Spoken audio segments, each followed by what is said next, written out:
everyone, a heartiest welcome to Swami Virajanandaji National Seminar organized by Sri Ramakrishna Institute of Indian Culture and Therapy. Hope you all are doing good. I am Shuchana Chatterjee, the host for the first part of the seminar on child and women mental health.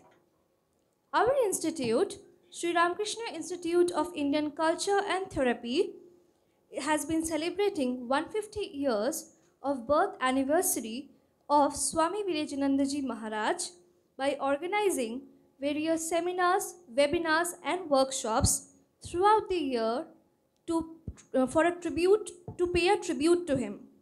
This time, SRIICT have organized Swami Virajanandaji National Seminar on Child and Women Mental Health at ICCR Kolkata. Sri Ramakrishna Institute of Indian Culture and Therapy, a unique institution of mental health and well-being, physical well-being, provides a bunch of counseling sessions such as psychological counseling, psychotherapy guidance, career counseling, body language, personality development services, marital counseling, pregnancy care unit. Besides psychotherapies, this institute also provides alternative therapies. This institute also provides variety of courses such as basic psychology course, child and teenage psychology course, marital counseling service course, alternative therapy course and 1-year PG diploma course. To know more, go through the website of SRIICT or can contact 8697585990 to get the best counseling and learning experiences in the town. Coming back to our topic, those who are in the field of psychology know that May is the month of mental health awareness. Therefore, keeping this thought, our principal Dr. Nobonita Mukherjee, Honorable Chairperson Shumita Mukherjee and trustee board members have organized this seminar focusing on child and women mental health. Thank you for organizing this wonderful awareness seminar. Thank you ICCR Kolkata for accepting our proposal. Thank you all for joining with us today. To begin with, we all know how much mental health is important to us. A good mental outlook gives a sense of optimism that can help in dealing with disappointments, rebuffs, and unfair treatment or failure of which are stressors. Have we ever thought about the environment in which we live in is competitive not only for the adults but also for the children. Children do suffer from various mental health issues. It is true that a child goes through various anxiety issues during childhood. Do suffer from various mental health issues. It is true that a child goes through various anxiety issues during childhood, much of which goes away as the child reaches the stage of adulthood. But some mental health issues do stay back and become persistent, hampering the everyday life of the child. Genetic factors, maternal mental health, birth complications, a non-nurturing environment can lead to serious mental health problems among children. While nutritious food, adequate shelter and sleep, exercise and a timely immunization and a healthy living environment are important for a child's physical needs, but for a healthy mental health, a child needs unconditional love from the family, supportive caretakers, friends and relatives. In India, children constitute 46% of population and the country is home to nearly 19% of world's children. Children thus represent an important constituent for mental health care. Both women and children require mental health attention as mental health issues during pregnancy and postpartum is severe If untreated, it results in serious ill effects in both the mother and the child. Although children's mental health has received some attention in the last few decades, it is still far from being a reality. Children are our future, so let's all of us make a relentless effort to spread the awareness through this seminar on child and women mental health. Now, we are moving on to the first phase of the program. With the blessings of Sri Sri Thakur, Ma and Guru Maharaj, we will all start our program. Today, our topic of discussion will be on childhood depression and anxiety, its symptoms, need of parental and school, and how counseling can help fight depression and anxiety. Now, I would like to call our Honorable Chairperson, Srimati Shumita Mukherjee, National Awardee and Doordarshan Graded Dancer, Academic Teacher and Dance Teacher for an inaugural speech. প্রথমেই আমি ঠাকুর মা স্বামীজির চরণে আমার প্রণাম নিবেদন করি। প্রণাম জানাই শ্রীরামকৃষ্ণ মঠের সমস্ত গুরু মহারাজের চরণে। আজকে যারা উপস্থিত হয়েছেন তাদের সকলকেই আমার প্রণাম, ভালোবাসা, নমস্কার জানাই। আজকের যে কাজটা আমরা করতে চলেছি, 1 বছর ধরে আমরা শুরু করেছি। গত জুন মাস থেকে স্বামী বিরজানন্দজি মহারাজের 150তম জন্মবার্ষিকী উৎসব যে পালন করছি, নানান রকম অনুষ্ঠানই আমরা করছি। তার মধ্যে বিশেষ করে যেটা আমাদের এই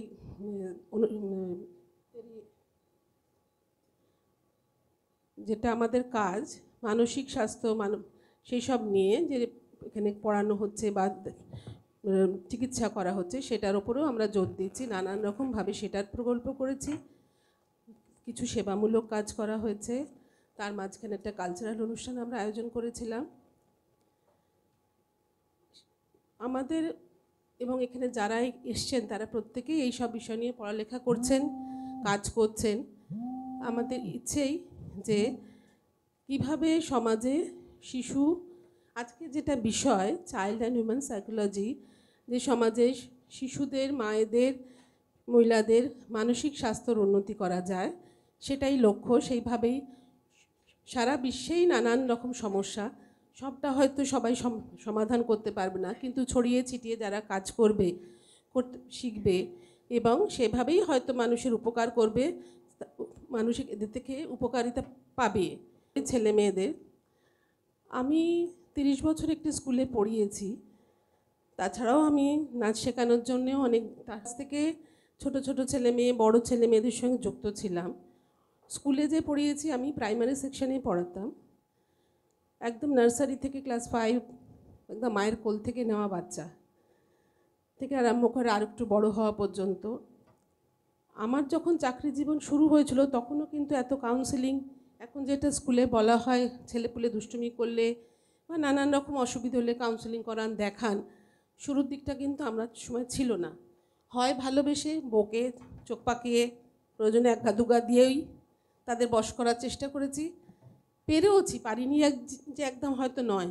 ভালোবেসেছে স্টুডেন্টরা, যেহেতু নিচু ক্লাস, স্টুডেন্টের বাবা মাই ভালোবেসেছে হয়তো বেশি, তখন তো তারা অত বোঝে না, হয়তো আবার আস্তে আস্তে বড়ো হওয়ার পর সেটা ভুলে যায় তারা কীভাবে বড় হয়েছে, কীভাবে তাদের কাছে টেনে নিয়েছিলাম সেই। এবং তখন দেখেছি যে ছেলে মেয়েদের বাবা মার ফ্যামিলির কিছু প্রবলেম, বেশি ভালোবাসা, কম ভালোবাসা, আদর অনাদর, বাড়িতে বাবা মা ছাড়াও যেসব মেম্বার থাকেন, দাদু দিদিমা পিসি, তাদের নানান রকম আচার আচরণে, বেশি আবদারে, বেশি ভালোবাসা, কখনো কখনো সেটা হয়তো খারাপ হয়েছে, কখনো আবার সে মানে ভালোও হয়েছে।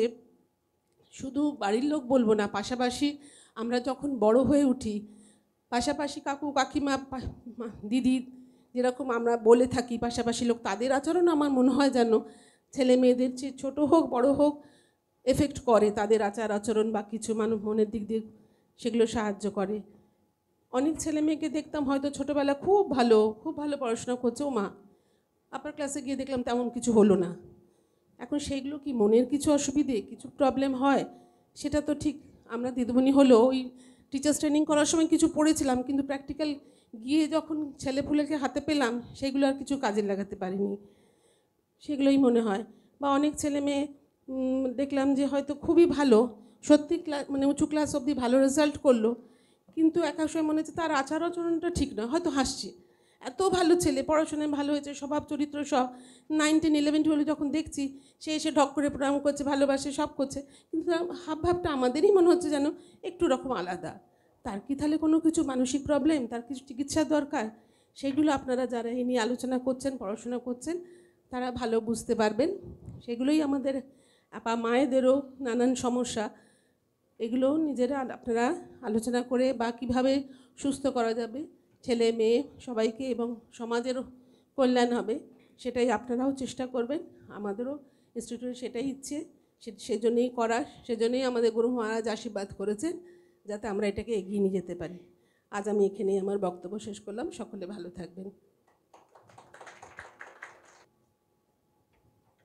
Thank you, Srimati Shumita Mukherjee ma'am, for the inaugural speech.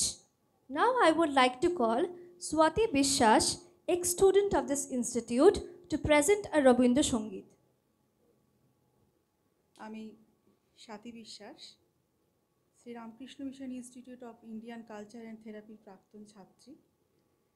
Chairperson Shrimati Sumita Mukherjee ma'am এবং প্রফেসর ডক্টর নবনীতা মুখার্জি ম্যামকে আমার অশেষ শ্রদ্ধা আজ এই সেমিনারে আমন্ত্রণ জানাবার জন্য, কবিপক্ষে কবিগুরুর একটি গান শোনানোর জন্য।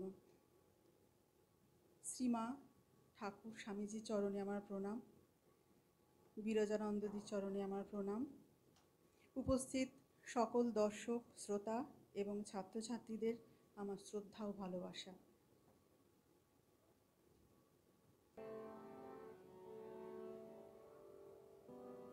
হে সখা মম হৃদয়ে রহ, হে সখা মম হৃদয়ে রহ, সংসারে সব কাজে ধ্যানে জ্ঞানে হৃদয়ে রহ, হে সখা মম হৃদয়ে রহ, সংসারে সব কাজে ধ্যানে জ্ঞানে হৃদয়ে রহ।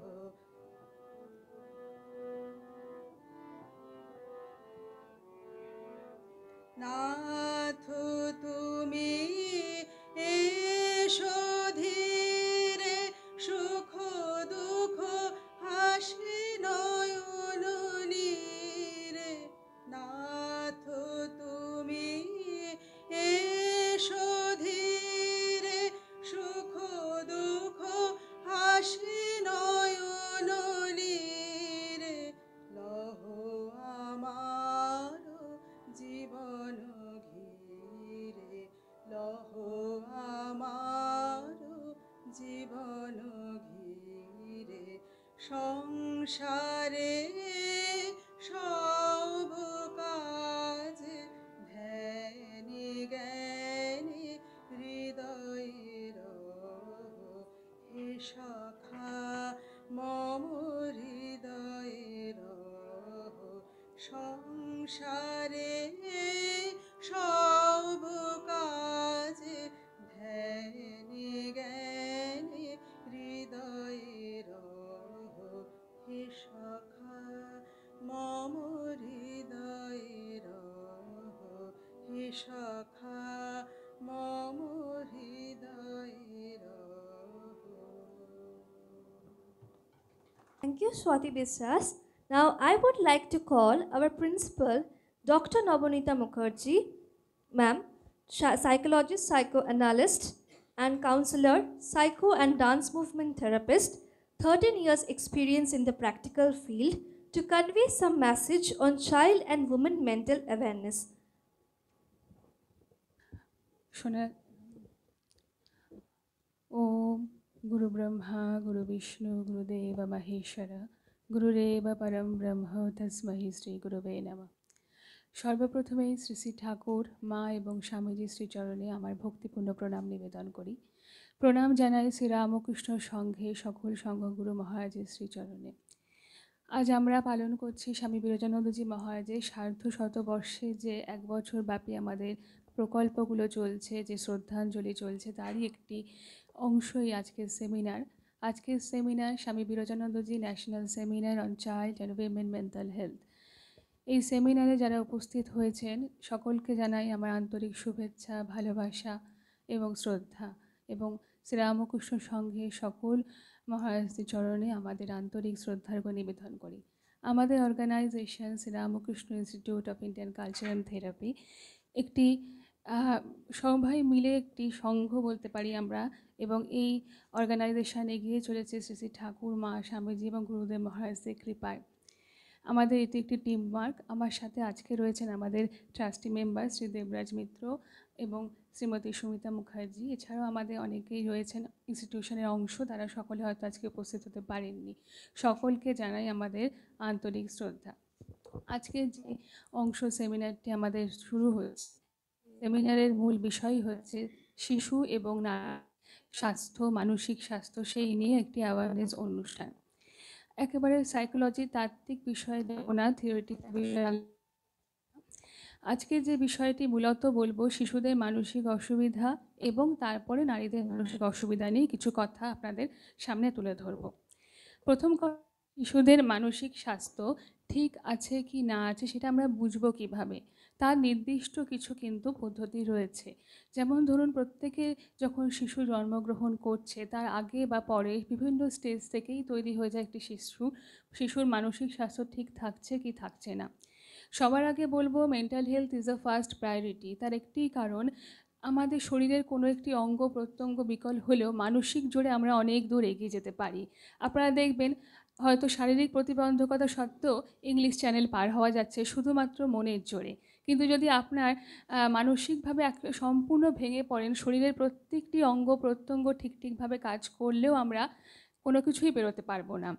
হয়তো জলটুকু খেতে ইচ্ছে করবে না, শীত, গ্রীষ্ম, বর্ষা অনুভূতিটুকু থাকবে না। সবটাই কারণ কি? আমাদের মন। সুতরাং সবার আগে জোর দিতে হবে মনে। এবং আমরা এই যে প্রকল্পটি 1 বছরে নিয়েছি, স্বামী বিরজানন্দজির শ্রদ্ধাঞ্জলি দিচ্ছি 150 বছরে, তার মধ্যে মানসিক স্বাস্থ্যকে আমরা প্রায়োরিটি দিয়েছি। তার একটাই কারণ, আমরা শরীর সম্পর্কে কম বেশি একটু সচেতন। আমাদের যদি প্রয়োজন হয় আমরা ডাক্তার দেখাই, হ্যাঁ হয়তো কিছুটা নেগলেক্ট করি, তবুও কিন্তু দেখাই। কিন্তু আমরা মানসিক স্বাস্থ্য নিয়ে সবচেয়ে বেশি আমাদের অবহেলা রয়েছে, কুসংস্কার রয়েছে, স্টিগমা রয়েছে। এবং আমাদের এই সার্ধশতবর্ষের কাজ শুরু হয়েছিল 2022 থেকে। তার আগের বছরগুলো চিন্তা করলে আমরা দেখব প্যান্ডেমিক, মানে 2020 এবং 21, তারপরে 2022 সালে স্বামী বিরজানন্দজির সার্ধশতবর্ষের কাজ শুরু। তো স্বাভাবিকভাবেই সেই সময়কার পরিস্থিতি মাথায় রেখে আমরা মানসিক স্বাস্থ্যকে জোর দিয়েছিলাম। তার একটি কারণ, কোভিডের সময় শিশু থেকে বৃদ্ধ সকলেই মানসিক স্বাস্থ্য কিন্তু একটা অসহায়জনক জায়গায় পৌঁছেছিল। শারীরিক পরিস্থিতি তো ছিলই, কিন্তু মানসিক স্বাস্থ্য কিন্তু চূড়ান্তভাবে ভেঙে পড়েছিল। বাচ্চাদের স্কুল বন্ধ, সোশ্যালাইজেশনের প্রবলেম, যেন আমরা নতুন করে বুঝতে পারলাম মানসিক স্বাস্থ্যটা কতটা জোর দেওয়া প্রয়োজন। তো সেই চিন্তাকে মাথায় রেখে সত্যিই আমরা SRIICT এই 150 বছরে কিন্তু মানসিক স্বাস্থ্যকে অনেকটা বেশি গুরুত্ব দিয়ে প্রকল্পগুলো গ্রহণ করেছি। এছাড়াও কালচারাল ফেস্টিভ্যাল, স্পিরিচুয়াল ধর্মসভা সমস্ত কিছু রয়েছে। পূজনীয় মহারাজরা আমাদের সঙ্গে ছিলেন এবং আছেন। এবং সর্বোপরি বর্তমান প্রেসিডেন্ট মহারাজ আমার গুরুদেব পরম পূজনীয় স্বামীনানন্দজি মহারাজ এবং 15% মহারাজ আত্মস্থানন্দজি মহারাজের কৃপাতেই আমাদের ইনস্টিটিউশনের পথ চলা শুরু। তাদের আশীর্বাদ না থাকলে আমাদের ইনস্টিটিউশন প্রতিষ্ঠিতই হতো না। তো সুতরাং সকলকে শ্রদ্ধা জানিয়ে আমি আবারও বলছি, আমাদের এই প্রকল্পে মানসিক স্বাস্থ্যকেই জোর দেওয়া হয়েছে একটি মাত্র কারণে। এরপরে আমরা আসছি যে চাইল্ড মেন্টাল হেলথ, শিশুদের মানসিক স্বাস্থ্য। শিশুদের মানসিক স্বাস্থ্য ঠিক আছে কিনা, মানে ধরুন একটি বাচ্চা জন্মগ্রহণ করলো, একদম 0 থেকে যদি আমি শুরু করি, তা সে মানসিকভাবে সুস্থ হয়েছে কিনা বুঝবো কীভাবে? সত্যি কথা বলতে প্রেগনেন্সি আল্ট্রাসোনোগ্রাফি কিন্তু বোঝা যায় না একটি বাচ্চা মানসিকভাবে সুস্থ হয়ে জন্মাচ্ছে কি না। তাহলে বুঝবো কীভাবে? প্রথম কথা, বোঝার অনেকগুলো দিক রয়েছে। যখন সন্তানটি ভূমিষ্ঠ হলো, তারপর বাড়ি এলো, তারপর নানান রকম আচার অনুষ্ঠান সমস্ত ধর্মেই কিন্তু হতে থাকে। কিন্তু তার মধ্যেও যদি আমরা একটি বাচ্চাকে ফলো করি, প্রথম কথা, শিশুদের মানসিক স্বাস্থ্যের অনেকগুলো ধাপ আছে। প্রথমটা, যাতে আমরা সাইকোলজির ভাষায় বলি, ডেভেলপমেন্টাল গ্রোথ ঠিকঠাক হচ্ছে কিনা, সে তার মাইলস্টোনগুলো ঠিকঠাকভাবে বেরোচ্ছে কি। প্রথম কথা দেখতে হবে কোনো রকমভাবে কোনো ইম্পেয়ারমেন্ট হচ্ছে না। সহজভাবে আমরা যখন বাচ্চার সামনে কোনো শব্দ জিনিস নাড়াচ্ছি, সে দুটো কানে শুনতে পাচ্ছে কিনা, সে ঠিক মতোভাবে জিনিস দেখছে কিনা, সে ঠিক মতোভাবে ইমোশনালি রেসপন্স করছে কিনা, এগুলো ধীরে ধীরে ধীরে ধীরে বাচ্চাটির ক্ষেত্রে তৈরি হয়। তো সুতরাং যদি আমরা লক্ষ্য করি, একটি শিশু যখন জন্মালো এবং তারপর থেকে যখন আস্তে আস্তে সে বড় হয়ে চলছে, ঠিক সেই সময়ের মধ্যে তার বিভিন্ন রকমের যে কাজগুলো নর্মালি আমরা অন্যান্য মানুষরা আস্তে আস্তে শিখে যাই, সেগুলো সে রপ্ত করতে পারছে। তো যত বড় হচ্ছে, সে তার অনুভূতির প্রকাশ ঠিকমতো করে করতে পারছে কিনা, সে তার চেনা লোক দেখলে হাসছে কিনা। মনে হতে পারে খুব সহজ কথা, কিন্তু সত্যি সত্যি যে সকল মানুষের কোনো রকমভাবে অস্বাভাবিকতা থাকে বাচ্চাদের, তাদের ক্ষেত্রে এই ডেভেলপমেন্টাল মাইলস্টোনের কিন্তু প্রবলেম হয়। থেকে আস্তে আস্তে শেখার জিনিসগুলো, যেমন ধরুন উল্টোতে শেখা, বাচ্চা আস্তে আস্তে কথা বলতে শেখা, বাচ্চার ব্যাবলিং, বাচ্চার সমস্ত যে কথোপকথন, এগুলো যদি লেট হয়, একটা বাচ্চা যদি ঠিকমতো হাঁটতে চলতে শুরু না করতে পারে, সামান্য উপর হওয়াটাই যদি লেট হয়, এইখান থেকেই আস্তে আস্তে তৈরি হচ্ছে, বোঝা যাচ্ছে একটি বাচ্চার কিন্তু মানসিক স্বাস্থ্যের হয়তো কোনো সংকট রয়েছে, সেটা হয়তো বোঝা যাচ্ছে না। প্রথম কথাই হচ্ছে বাবা মা এবং তার আত্মীয় পরিজনকে অ্যাকসেপ্ট করতে হবে। আমাদের যেটা সবচেয়ে বড় আমাদের সমাজের সমস্যা, যখন ছোট বাচ্চার কিছু জিনিস অসুবিধা দেখি না, বাচ্চা দেরিতে কথা বলছে, ও আমার ছেলেও দেরিতে কথা বলে, তাই ছেলের মানে পরবর্তী জেনারেশনের কথা বলা দেরিতে হচ্ছে, আচ্ছা ওর না কাকা দেরিতে হেঁটেছিল, এই যে আমরা একে অপরের সাথে রেফারেন্স করতে থাকি না, এতেই বাচ্চাটির কিন্তু আরও পিছিয়ে গেল। আপনার বাচ্চা যদি দেরিতে হাঁটে, দেরিতে কথা বলে, আপনি অবশ্যই মানসিক চিকিৎসক এবং শারীরিক চিকিৎসকদের সাহায্য নিন। কোনো রেফারেন্স টানবেন না যে তার কাকা, তার জ্যাঠা, তার দাদু কে কখন কোন সময় হেঁটেছিলেন, কারণ সেটা তার মাইলস্টোন, আপনার বাচ্চা, আপনার জীবন এবং আপনার সংসার।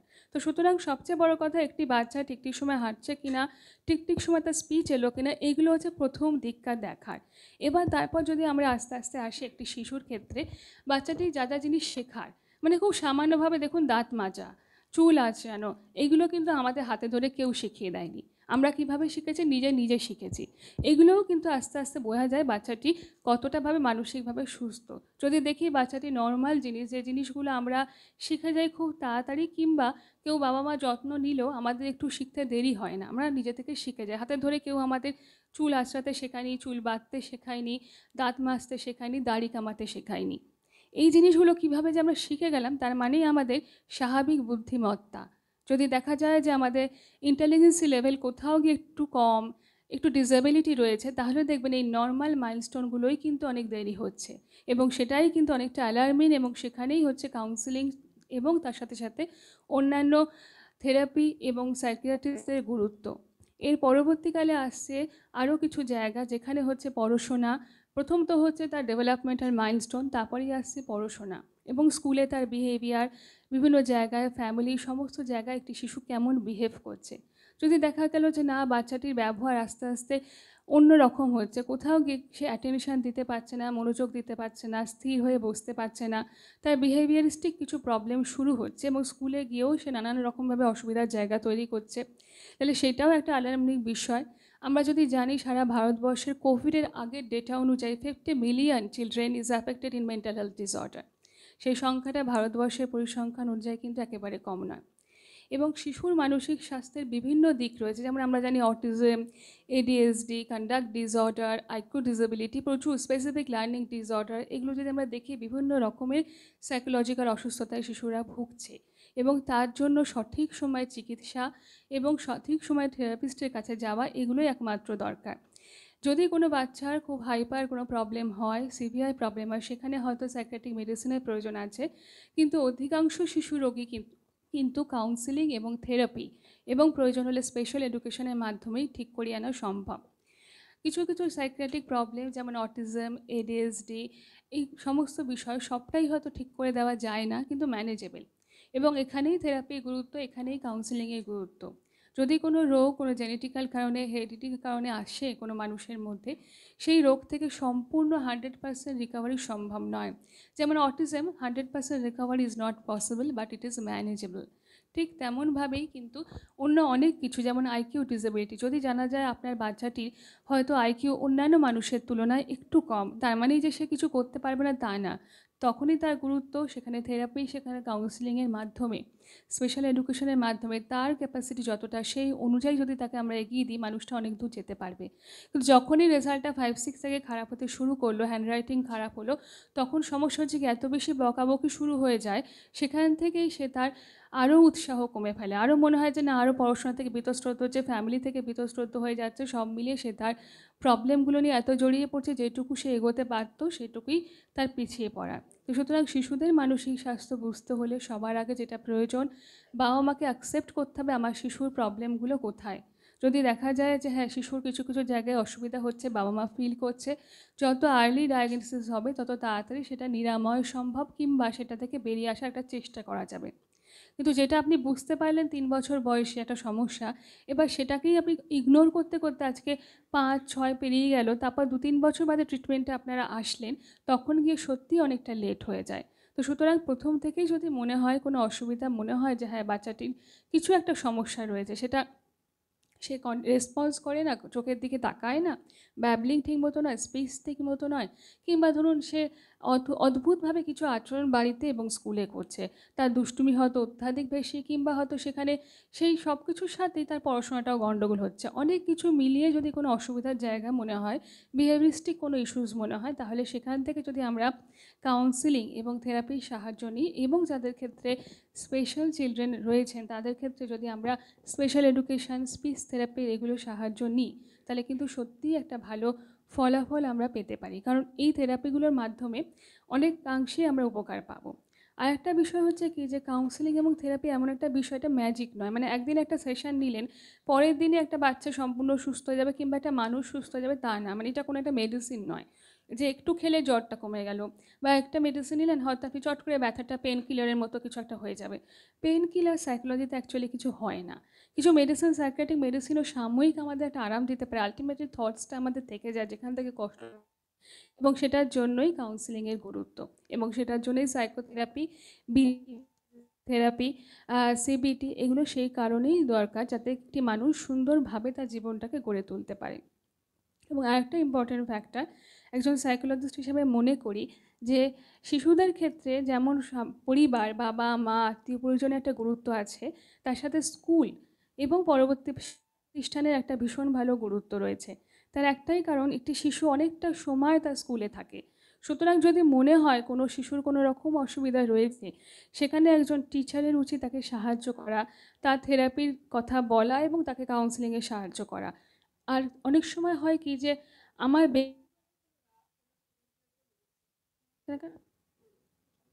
হ্যাঁ আমার ব্যক্তিগত অনেক সময় হয় কি, আমি 30 জনের মধ্যে কি 40 জন ক্লাসের মধ্যে একটি বাচ্চা একটু অন্যরকম, তাকে নিয়ে আমার সত্যিই ম্যানেজ করতে প্রবলেম হচ্ছে। যদি সত্যি অসুবিধা থাকে মানসিক স্বাস্থ্য দিতে হবে, কিন্তু তার মানে আমি তার সাথে খারাপ বিহেভ করলাম, তাকে বকাবকি করলাম, এমন একটা করলাম যে বিদ্যা থেকে স্কুল বাচ্চাটি অনেকটা দূরে হয়ে গেল, সেটাই কিন্তু সবচেয়ে বড় একটা অসুবিধার জায়গা তৈরি হবে। তখন দেখবেন যত বড় হবে তার কনফিডেন্স লেভেল বাচ্চাটির কমবে, পড়াশোনার ইচ্ছে কমে যাবে, ফলে রেজাল্ট খারাপ হবে। আর রেজাল্ট যেই খারাপ হবে, দেখবেন আমাদের দেশে সব জায়গায় রেজাল্ট খারাপ হওয়া স্টুডেন্টকে কেউ ভালোবাসে না, তখন সে টিচার আরও তাকে পিছিয়ে দেবে। এই করতে করতে একটা সাইক্লিক ওয়েতে তখন স্কুল থেকে টিচারদের থেকে দূরে চলে যাবে। তো সুতরাং আমার যেটা মনে হয় একজন সাইকোলজিস্ট হিসেবে, সমস্ত টিচারদেরই না সাইকোলজিটা একটু ভালো করে বোঝা উচিত, তা না হলে একটি স্টুডেন্টের জীবন অনেকাংশেই গণ্ডগোল হতে পারে। যেমন যেখানে যেখানে কাজ করতে গিয়ে দেখি হয়তো সেটা সামান্য দুষ্টুমি, সেটাও টিচার বলছেন না এটা বোধহয় কোনো সমস্যা আছে। এবার কোনটা সামান্য, নিজের জীবনটা আসলে আমরা যখন টিচিং প্রফেশনে আসি ভুলে যাই। তা সেইগুলোও যদি না করে একটুখানি সহযোগিতার মাধ্যমে, এবং অনেক সময় দেখা গেছে কোনো বাচ্চা সত্যি একটু অসুবিধা ছিল, কিন্তু আফটার ট্রিটমেন্ট হয়তো সে তার ডিসেবিলিটিসগুলো কমিয়ে এখন অনেকটা সুন্দরভাবে জীবনযাপন করছে, কিন্তু ওই যে আমার মনে হচ্ছে যে না একে যদি আমি রাখি তাহলে বোধহয় আমার অন্য অসুবিধাগুলো তৈরি হবে। তো সুতরাং আমি তার সাথে কোঅপারেট করবো না, তাকে 3 দিনের জায়গায় 4 দিনের স্কুলে পাঠাবো না, স্কুলগুলোকে রেস্ট্রিক্টেড করে দেবো। সেইগুলো না করে যদি থেরাপির ওপর বিশ্বাস রাখা যায়, তাহলে কিন্তু সত্যি একটা বাচ্চার জীবন সুন্দর হয়। এবং আরেকটা ইম্পর্টেন্ট ফ্যাক্টর টিচার এবং বাচ্চা, কারণ চাইল্ডহুডটা টিচারদের সাথেই ভীষণ ভালোভাবে কাটে। এবং শুধু চাইল্ডহুড না, টিনেজহুড, সর্বত্রই আমাদের শিক্ষার সাথে তো শিশুদের একটা এবং পরবর্তী জীবনের একটা বিশেষ সম্পর্ক।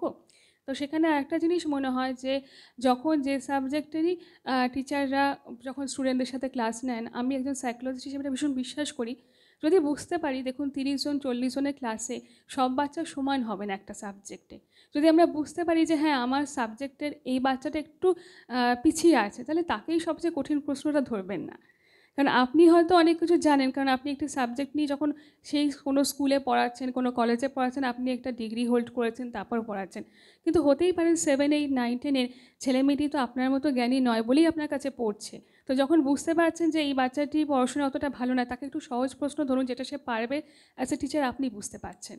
তাহলে কি হবে, যখন আপনার কাছে উত্তরটা দিতে পারলো তখনই না তার সাবজেক্টের প্রতি ইন্টারেস্ট হবে। তা না করে আপনি যখন বুঝতেই পারছেন আচ্ছা ও করেনি তো আমি এমন একটা প্রশ্ন ধরবো, এই কম্পিটিশনে যাবেন না। বা যদি বুঝতেই পারেন যে ঠিক আছে ও আজকে পড়া করে আসে, ঠিক আছে ওকে আজকে পড়া ধরলামই না, বা এমন একটা কিছু করতে দিলাম যাতে বাচ্চাটি এটা ইন্টারেস্ট গ্রো করে। তা না করে সবচেয়ে কঠিন, কারণ আপনার বিদ্যার জায়গাটা স্টুডেন্টের কাছে প্রতিফলন করার জায়গা নয়, সেটার জন্য আপনি আরও পড়াশোনা করুন, আরও রিসার্চ করুন, জার্নাল পাবলিশ করুন, তবে না আপনার বিদ্যার জায়গায় প্রকাশিত হবে। একটি স্টুডেন্টকে বকে মেরে ধমকে চমকে কখনোই কিন্তু নিজের বিদ্যার জায়গা প্রকাশ করা যায় না। স্টুডেন্টকে ভালোবাসবেন, বকবেন, সব কিছুই করবেন, কিন্তু বকুনির মধ্যে অপমান যেন না থাকে, তাহলে কিন্তু একটি বাচ্চা ভীষণ কষ্ট পায়। একটি শিশু থেকে বড় হচ্ছে তত সে অপমানটা বোঝে। আমরা প্রত্যেক মানুষই বুঝি, বাচ্চাও ভালোবাসা বোঝে, বকুনি বোঝে, অপমান বোঝে। তো সুতরাং সবসময় একটি শিশুকে থেকে যখন সে বয়ঃসন্ধির জায়গায় আছে, সবসময় কিন্তু মনে রাখতে হবে যে তাকে আমরা সাহায্য করব। আমার পড়াশোনা যদি কেউ না দেয়, নিশ্চয়ই আমার তার উপর রাগ হবে, আমি খুশি হব না, ঠিক আছে তুমি পড়াশোনা করো না, আরও পড়াশোনা করো না, সেটাও তো তাকে একটা নেগেটিভ দিকেই এগিয়ে নিয়ে যাওয়া। কিন্তু যখন সে বুঝতে পারছি যে সে বুঝতে পারছে না, তখন কিন্তু আমরা তাকে সেই জায়গাটাই নিয়ে যাব যে যেখান থেকে তার সাবজেক্টের প্রতি ইন্টারেস্ট গ্রো করে।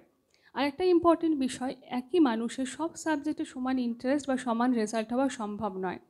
ক্লাস 9, 10, 8-এ পড়তে এই জায়গাটা আমাদের তৈরি হয়ে যায়। দেখবেন কারুর ক্ষেত্রে কিছু কিছু সাবজেক্টে ভালো রেজাল্ট হয়, কিছু কিছু সাবজেক্টে খারাপ রেজাল্ট হয়, বা কারুর হয়তো আবার কোনো এক্সট্রা ক্ষেত্রে বা খুব জিনিয়াস মানুষের ক্ষেত্রে হয়তো সব সাবজেক্টেই ভালো রেজাল্ট হয়।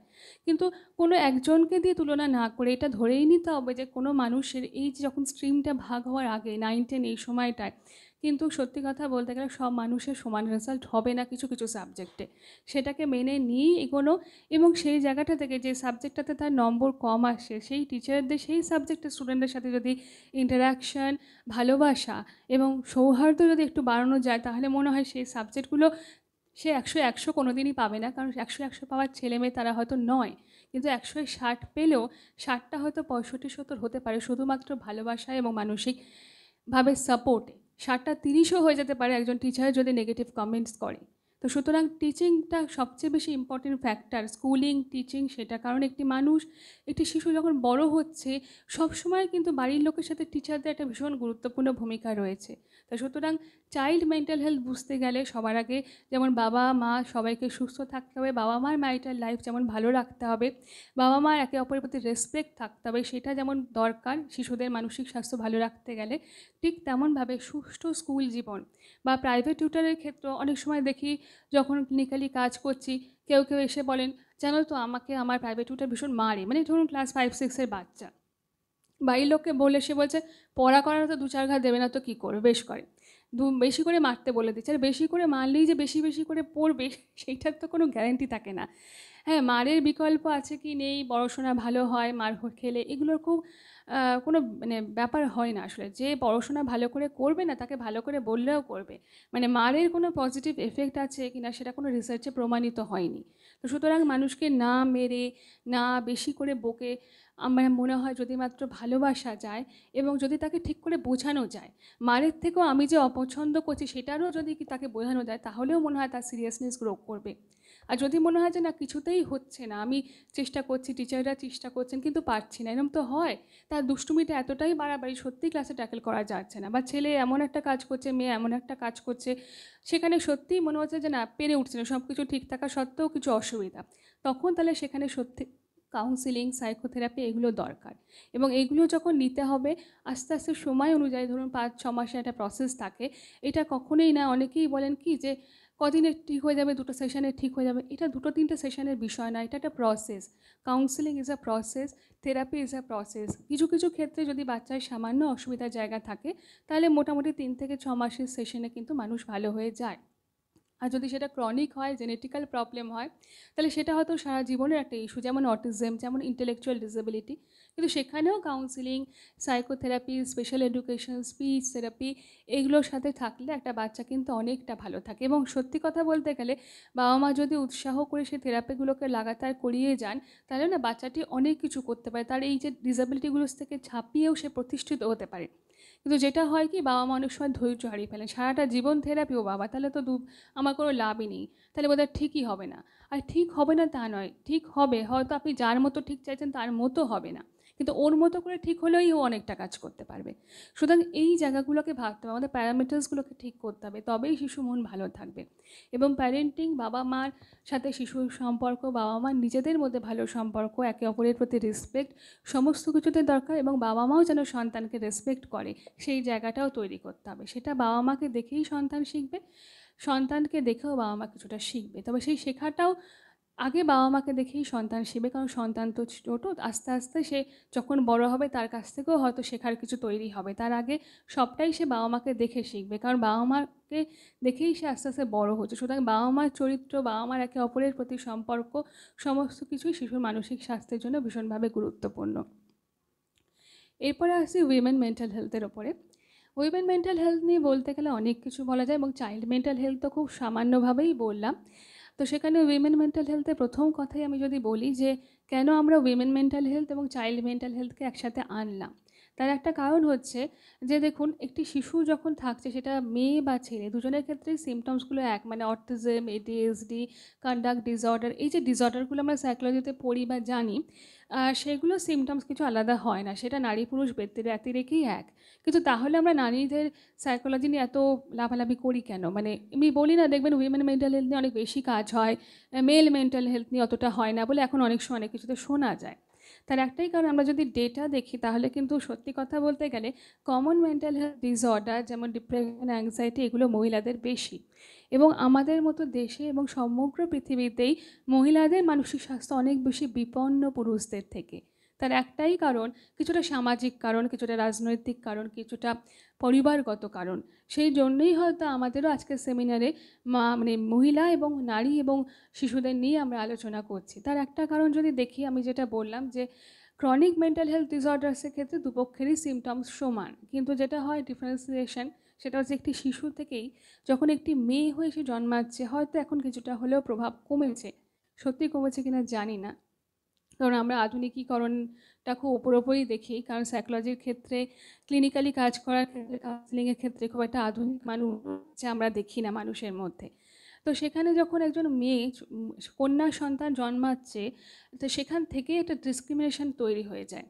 অনেক সময় দেখা যায় যে সেখানে পুত্র সন্তান এবং কন্যা সন্তান একসাথে যদি কারোর থাকে, সেখানে অনেক সময় দেখা গেল যে ছেলেটি বেশি প্রায়োরিটি পাচ্ছে মেয়েটির তুলনায়, তো সেখান থেকেই একটা ডিপ্রেশন তৈরি হয়ে যাচ্ছে বাচ্চার মধ্যে। তাছাড়া চাইল্ড অ্যাবিউজমেন্ট, এবং যখন আমি দেখলাম যে আমার কন্যা সন্তান অ্যাবিউজ হচ্ছে পরিবারের কারোর কাছে বা খুব চেনা জানা, সেখানে প্রতিবাদ হলো না, সেখান থেকে একটা মানসিক অশান্তি একটা বাচ্চার মধ্যে তৈরি হয়ে যাচ্ছে, নারীর মধ্যে বা একটি কন্যা সন্তানের মধ্যে। এরপর থেকেই তৈরি হচ্ছে নানান রকম অসুবিধা, বডি শেমিং, ট্রমা।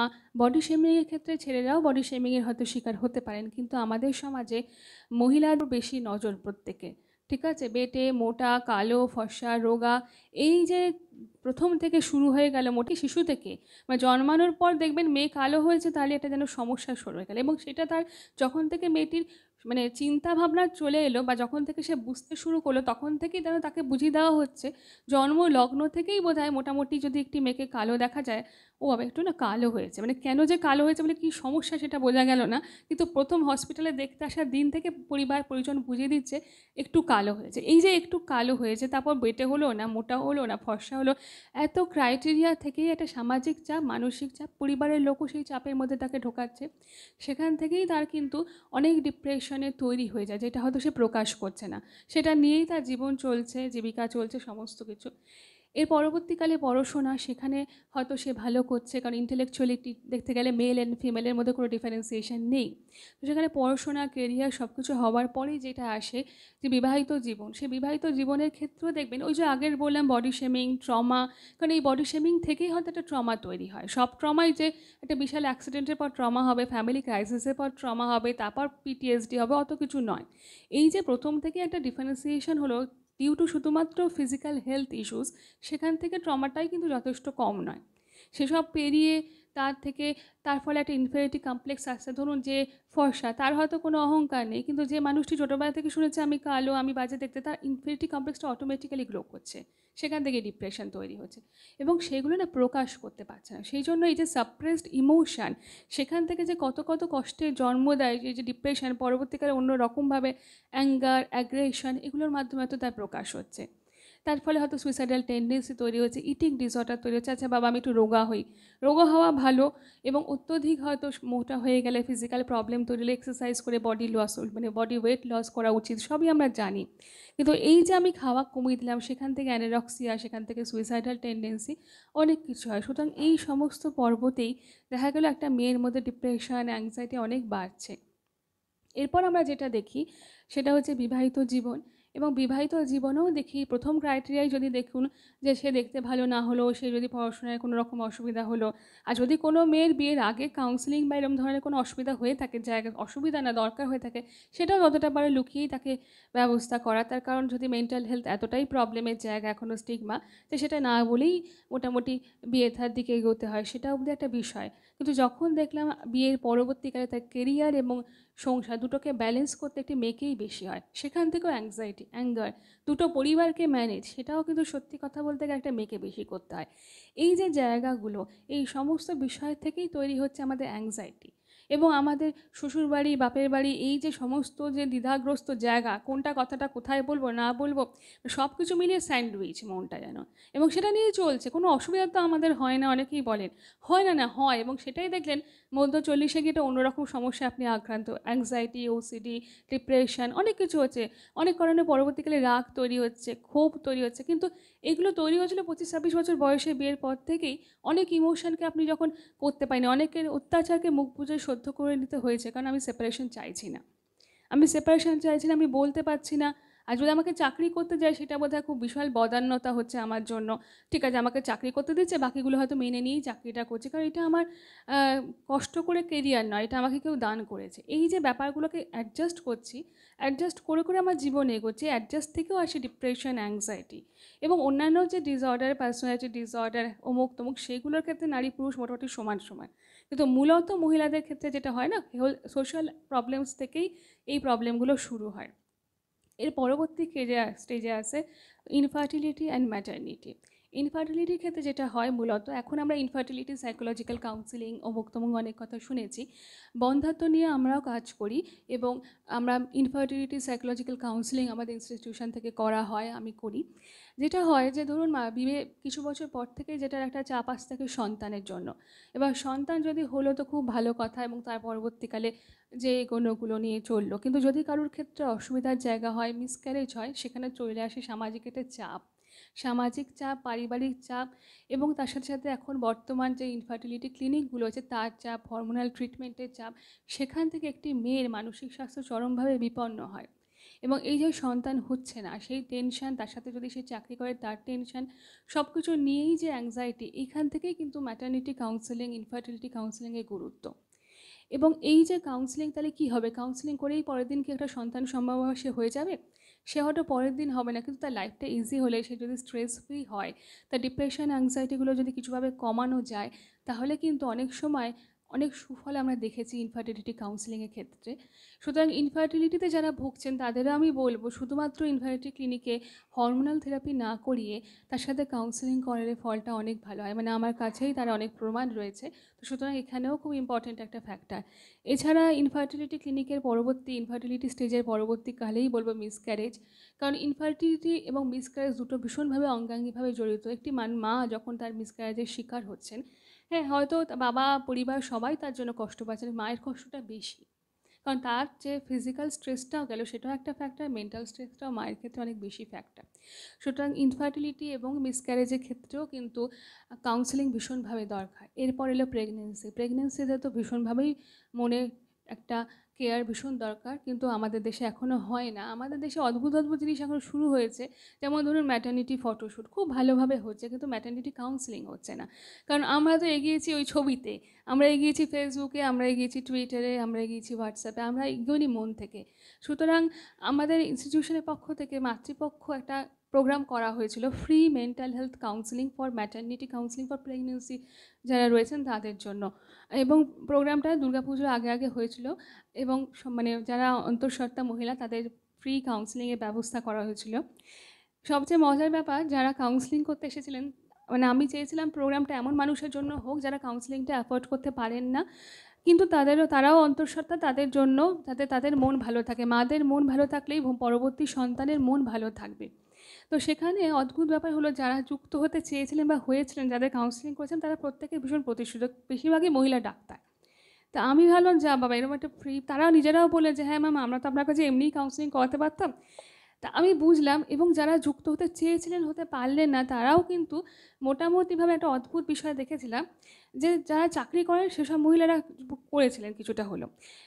তারপর যারা ধরুন গৃহবধূ, তাদের ক্ষেত্রে যেটা হলো, অনেকে বলছেন ম্যাম আমি না বুঝতে পারছি আমার কাউন্সেলিং একটু দরকার, ভীষণ কিছু বিষয়ে টেনশানে আছি সব কিছু মিলিয়ে, এবং সেই সময়টা আবার কোভিডও ছিল, সব কিছু নিয়ে নানান টেনশানে আছি, কিন্তু যদি বলি কাউন্সেলিং করবো, বাড়ি থেকে বলছে আমাদের নামে নিন্দে করতে যাবে। হ্যাঁ, এবং তারপরে বলছে যে যেহেতু প্রতি মাসে তোমার ইউএসজি হ্যানত্যানের সাথে এই খরচটা দরকার নেই, কিন্তু সেই হাজব্যান্ডই আবার ম্যাটারনিটি ফটোশ্যুটের জন্য প্রচুর টাকা খরচা করছেন, কারণ ওইটা হচ্ছে আমার স্ট্যাটাস সিম্বল, কাউন্সেলিংটা তো কাউকে দেখাতে পারবো না। ঠিক আছে, সমস্যা অনেকগুলো আছে, আমরা কোনটা দেখাতে চাই সেটাতে বেশি ফোকাস করি, কিন্তু সন্তানকে সুস্থ করে জন্মানোর জন্য ফটোশ্যুটের থেকেও বেশি দরকার একটা মায়ের মনটাকে ভালো রাখা। মনটা তো ছবি তুলে দেখানো যায় না, ঠিক আছে, বাকি সব কিছু দেখাতে পারছেন, হি শি হ্যান ত্যান, বেবি গার্ল, বেবি শাওয়ার, সমস্ত কিছু ছবি হয়, কিন্তু ইন্টেলেকচুয়াল ডিসেবিলিটির কোনো ছবি হয় না, অটিজমের কোনো ছবি হয় না, চাইল্ড ডিপ্রেশনের কোনো ছবি হয় না, পোস্ট প্যাটার্ন ডিসঅর্ডার্সের কোনো ছবি হয় না। সমস্যাটা সেখানে, আমাদের ছবি নেই, মনের তো কোনো স্ক্যান নেই। হয়তো তবু আপনি ব্রেন, আপনার ইউট্রাস, আপনার কিডনি সব কিছুর একটা ছবি তুলতে পারবেন রিপোর্টে, কিন্তু আপনি দেখবেন মনের কোনো ছবি নেই। সবচেয়ে বড় সমস্যা সেটাই। এবং তারপর দেখলাম প্রজেক্টটিতে যারা যুক্ত হলেন অল ওভার ইন্ডিয়া, অ্যাব্রডের মারা যুক্ত হয়েছিলেন। অনলাইন প্রকল্পটা ছিল, অফলাইনও ছিল, তো তারা প্রত্যেকেই এলেন যারা চাকরি করেন, যারা শিক্ষিত, মানে শিক্ষিত বলবো না, গৃহবধূরাও শিক্ষিত, কিন্তু তাদের যেহেতু হাতে পয়সা নেই, খুব সম্পূর্ণভাবে সেটা করতে পারলেন না। তারপরে আরেকটা মজার জিনিস দেখলাম, দেখুন আমরা কতটা আধুনিক হয়েছি। যেসব মহিলারা চাকরি করেন তারা যতদিন ম্যাটারনিটি লিভটা নিচ্ছিলেন না ততদিন তারা এসেছিলেন, ঠিক আছে, তারপর থেকে বললেন অনলাইন করবো, কারণ এখানে যে আসতাম সেটা বলে আসিনি, মিথ্যে কথা বলে এসেছিলাম। তা না হলেই ভাববেন নিশ্চয়ই আমার কোনো এমন একটা মনের অসুবিধা হচ্ছে শ্বশুরবাড়ির চাপে, বাপের বাড়ির অসুবিধাতে, সেটাই বলতে আসছে। আমার কি এমন দিব্যি খাচ্ছ দাচ্ছ, চাকরি করছো, যথেষ্ট ফ্রিডমে আছো, চাকরি করা মানেই তো একটা মহিলা সবচেয়ে বেশি ফ্রিডম শ্বশুরবাড়ির লোক দেয়, তো সেখানে সেইগুলো করছো, তাহলে আর মনের অসুবিধা কি? আমার সন্তানকে নিয়েই আমার টেনশন, সেই জায়গাটাই বোঝাতে পারছি না। কারণ এই যে এতগুলো হরমোনাল চেঞ্জেস হয় একটা মানুষের শরীর, মেয়েদের শরীরও একটা মানুষের শরীর, তো সুতরাং সেই শরীরের যে এতগুলো পরিবর্তন, চেঞ্জ, তার মধ্যে এতগুলো মেডিসিন, এতগুলো হরমোনাল পরিবর্তন, সমস্ত কিছুর জন্যই প্রয়োজন হচ্ছে কাউন্সেলিংয়ের। কারণ নিন্দে করা কাউন্সেলিংয়ের জায়গা নয়, এবং কারোর প্রশংসা করার জায়গাও কাউন্সেলিং নয়। তো সুতরাং এখানেই দরকার প্রেগনেন্সি কাউন্সেলিং, কারণ মায়ের মনে যদি ডিপ্রেশন, অ্যাংজাইটি, অন্যান্য ট্রমাগুলো কমে যায়, তাহলে শিশু অনেক নিশ্চিন্তে মাতৃগর্ভে বড় হতে পারে। এটা আমাদের যে প্রোগ্রামটা আজকে অ্যাওয়ারনেস প্রোগ্রাম বলে এই বিষয়ে কথাগুলো বললাম, যাতে যে কজন মানুষ জানতে পারবেন, শুনতে পারবেন, তারা সত্যি অ্যাওয়ার হন। আমাদের ফটোশ্যুট করুন, কিন্তু তার সাথে সাথে অবশ্যই মনের যত্ন নিন, কারণ ফটোশ্যুট একদিনে একটা আরাম দেবে, হয়তো একটা ছবি তুলেন, মনও তাতে ভালো হলো, কিন্তু সত্যি কিন্তু তাতে কোনো আলটিমেটলি শিশু বা মায়ের উপকার হলো না। তো সুতরাং সেই হিসেবে দেখতে গেলে আমাদের মনে হয় যেমন ফটোশ্যুট চলছেন, প্রি ওয়েডিং ফটোশ্যুট থেকে ম্যাটারনিটি ফটোশ্যুট সবই চলুক, কিন্তু মনের যত্ন নিন, তা না হলে বর্তমান যুগে দাঁড়িয়ে যে রেটে অটিজম, ADHD বাড়ছে, আরও বেশি অসুস্থ সন্তান তৈরি হবে। আর যেসব মারা বিয়ের আগে কিংবা বিবাহিত জীবনের শুরুতে ম্যারিটাল ডিসহারমোনি বা অন্য কোনো কারণে, বা কিংবা তার হয়তো সত্যিই ডিপ্রেশন, অ্যাংজাইটি এমনিই ছিল, তারা কিন্তু যদি প্রেগনেন্ট হন, তাহলে সেখানে অবশ্যই প্রেগনেন্সির সময় কাউন্সেলিং, সাইকোথেরাপি সাহায্য নেবেন, তাহলে দেখবেন তার প্রেগনেন্সিটা অনেক স্মুথ হবে। এরপর প্রেগনেন্সির পরবর্তী স্টেজ আসছে পোস্ট প্যাটার্ন ব্লুজ, যেটা হচ্ছে কি, যেটাও মনে হতে পারে বাবা সন্তান হওয়ার পর ডিপ্রেশন কেন হবে। অনেক মাদের ভারতবর্ষ সহ সারা পৃথিবীতেই যদি আমরা দেখি, সন্তান হওয়ার পর পোস্ট প্যাটার্ন ব্লুজ হতে পারে। যেমন অনেক সময় ডিপ্রেশন তৈরি হয়, অ্যাংজাইটি তৈরি হয়। তার মানে যে সে তার সন্তানকে ভালোবাসে না তা নয়, বা মাতৃত্ব নিয়ে কোনো ভয় পাচ্ছে নিজের চেহারা নিয়ে তাও নয়। অনেক মারই কোনো হরমোনাল ইস্যুসের কারণে বেশিরভাগ ক্ষেত্রেই দেখা গেল যে সন্তান হওয়ার পর 3 থেকে 6 মাস প্রচণ্ড ডিপ্রেশনে কাটছে। এবং এই যে সময়টা, এই সময়টা সে যে একটা ডিপ্রেশন কেন কাজ করছে বোঝা যাচ্ছে না। অ্যাকচুয়ালি ডিপ্রেশনের কোনো কারণ হয় না, কোনো মানসিক অসুস্থতারই তেমন কারণ খুঁজে পাওয়া যায় না, ঠিক তেমনভাবে ডিপ্রেশনের কোনো কারণ হয় না। এই যে ফেজটা 3 থেকে 6 মাস, তার মধ্যে বাচ্চার অন্নপ্রাশন, তার হ্যান তার নানান রকম যে প্রকল্প চলছে, বাচ্চাকে সবাই দেখতে আসছে, মাকেও হয়তো আজকালকার দিনে দেখতে আসে গিফট টিফট নিয়ে, কিন্তু সমস্ত কিছুর মধ্যেই যে মায়ের মনটা ভালো নেই কোনো কারণে, সন্তানকে নিয়ে সে অসুখী নয়, কিন্তু তা সত্ত্বেও যাতে একটা অস্বস্তিজনক তার ভেতরে ভেতরে একটা প্রবলেম চলছে, যেটাকে আমরা পোস্টপার্টাম ব্লুজ বলি, সেটার জন্য যদি তৈরি হয়, সবার ক্ষেত্রে না হলে কাউন্সেলিংয়ের দরকার নেই, কিন্তু যদি হয় তাহলে সেটা বাইরের লোককে খুলে বলে কাউন্সেলিং, সাইকোথেরাপি, প্রয়োজন হলে মেডিসিনেরও প্রয়োজন হতে পারে। এবং অল ওভার ইন্ডিয়াতে যদি আমরা দেখি, হয়তো ডেটাটা সামান্য হতে পারে, কিন্তু পোস্টপার্টাম ব্লুজ থেকে সুইসাইড পর্যন্ত হয়েছে, মানে ছোট্ট শিশুকে রেখে মা আত্মহত্যা পর্যন্ত করেছে পোস্টপার্টাম ব্লুজের জন্য। তো সুতরাং সেই দিকগুলো হয় না তা না, হয়তো আমার আপনার চারপাশে কম দেখছি, বা মন খারাপ হলেও তারা বলছে না, কারণ না বলাটাই মন খারাপের প্রধান লক্ষণ। তো সুতরাং যদি দেখা যায় প্রেগনেন্সির সময় এবং আফটার প্রেগনেন্সি যদি দেখা যায় মায়ের কোনো অসুবিধা হচ্ছে, বা অনেক সময় প্রথম সন্তানের ক্ষেত্রে হয়নি, তৃতীয় সন্তানের ক্ষেত্রে হচ্ছে, এটাও হতে পারে। ফার্স্ট প্রেগনেন্সিতে হয়নি, সেকেন্ড প্রেগনেন্সিতে হচ্ছে, বা ফার্স্ট প্রেগনেন্সিতে হলো মানেই যে সেকেন্ড প্রেগনেন্সিতে আমার একই সমস্যা হবে তাও কিন্তু নয়। সুতরাং যখন সমস্যা হচ্ছে তখন সেটাকে অ্যারেস্ট করতে হবে, তখন সেটাকে ট্রিটমেন্ট করতে হবে, তাহলে দেখবেন সন্তানের বড় হওয়াটাও ভালো হবে। এবং মায়ের মন যদি ভালো থাকে, এই 9 মাস মা যদি শান্তিতে থাকে, মানসিকভাবে অশান্তিতে না হয়, প্রতিদিন বাড়িতে ঝগড়া হচ্ছে, কান্নাকাটি, ঝামেলা, হয়তো মা চলে যাচ্ছে বাপের বাড়িতে, নানান রকমের যে এপিসোডসগুলো হয়, সেটা কি সত্যি বাচ্চার মনের মধ্যে কোনো প্রভাব ফেলে না? শুধুই বাচ্চা বড় হয়ে যাচ্ছে তা নয়, হতে বাধ্য। তো সেই জায়গা থেকেই মাকে কীভাবে ভালো রাখতে পারে সেটা একমাত্র কাউন্সেলিং পারে। সুতরাং ম্যাটারনিটি মেন্টাল হেলথ ভীষণ ইম্পর্টেন্ট। যে কোনো সময়, মাতৃত্বের সময়, যেমন আমরা প্রতি মাসে ইউএসজি করাচ্ছি, রুটিন গাইনিক্যাল চেক আপ করাচ্ছি, ঠিক তেমনভাবে routine psyche check up of food be mother is very very important today. কারণ এখন নানান রকম সাইকোলজিক্যাল ইস্যুস আরও বাড়ছে, তো সেখান থেকে এই সমস্যাগুলো। এবং পিরিয়ডসের সময় অন্যান্য মেয়েদের অনেক সময় অনেক প্রবলেমস হয়, আরও ডিপ্রেশনস, লো মুড, সেখানে দরকার কাউন্সেলিং, সাইকোথেরাপির।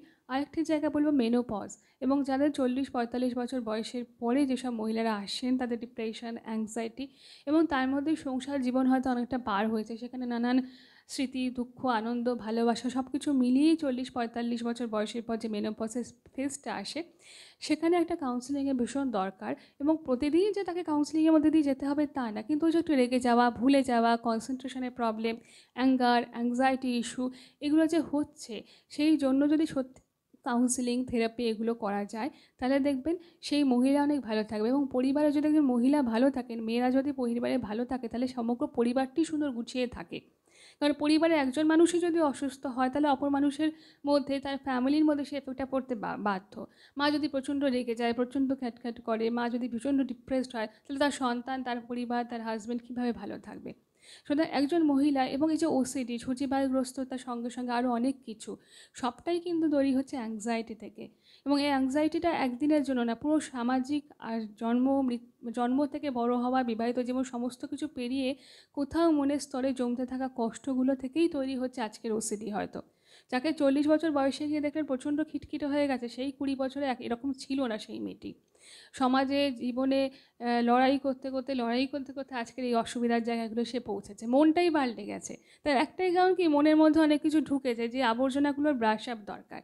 তবেই কিন্তু একদম 20 বছরের মতো না হলেও কিছুটা আনন্দময় জীবন একটি মহিলারও হতে পারে। এবং একটি নারীর মন যদি সুন্দর থাকে, তাহলে কিন্তু দেখবেন পুরো পরিবার, সমাজ সব কিছুই ভালো হবে। এবং কাউন্সেলিংয়ের মাধ্যমে যেটা হয়, কনফিডেন্স লেভেল বাড়বে, কনসেন্ট্রেশন বাড়বে, তার ডিপ্রেশন কমবে, অ্যাংজাইটি কমবে, তাহলে সেও তার প্রোডাক্টিভিটি বাড়বে, তাই চাকরি করুক, কর্মজীবন, সামাজিক গৃহজীবন এবং ম্যারিটাল রিলেশন সব কিছুই বেটার হবে। এবং প্রয়োজন হলে ফ্যামিলি কাউন্সেলিং দরকার একটি বাচ্চার ক্ষেত্রে এবং বড়দের ক্ষেত্রে, সব কিছু মিলিয়েই তবেই আমাদের জীবন সুন্দর হবে এবং সার্থক হবে।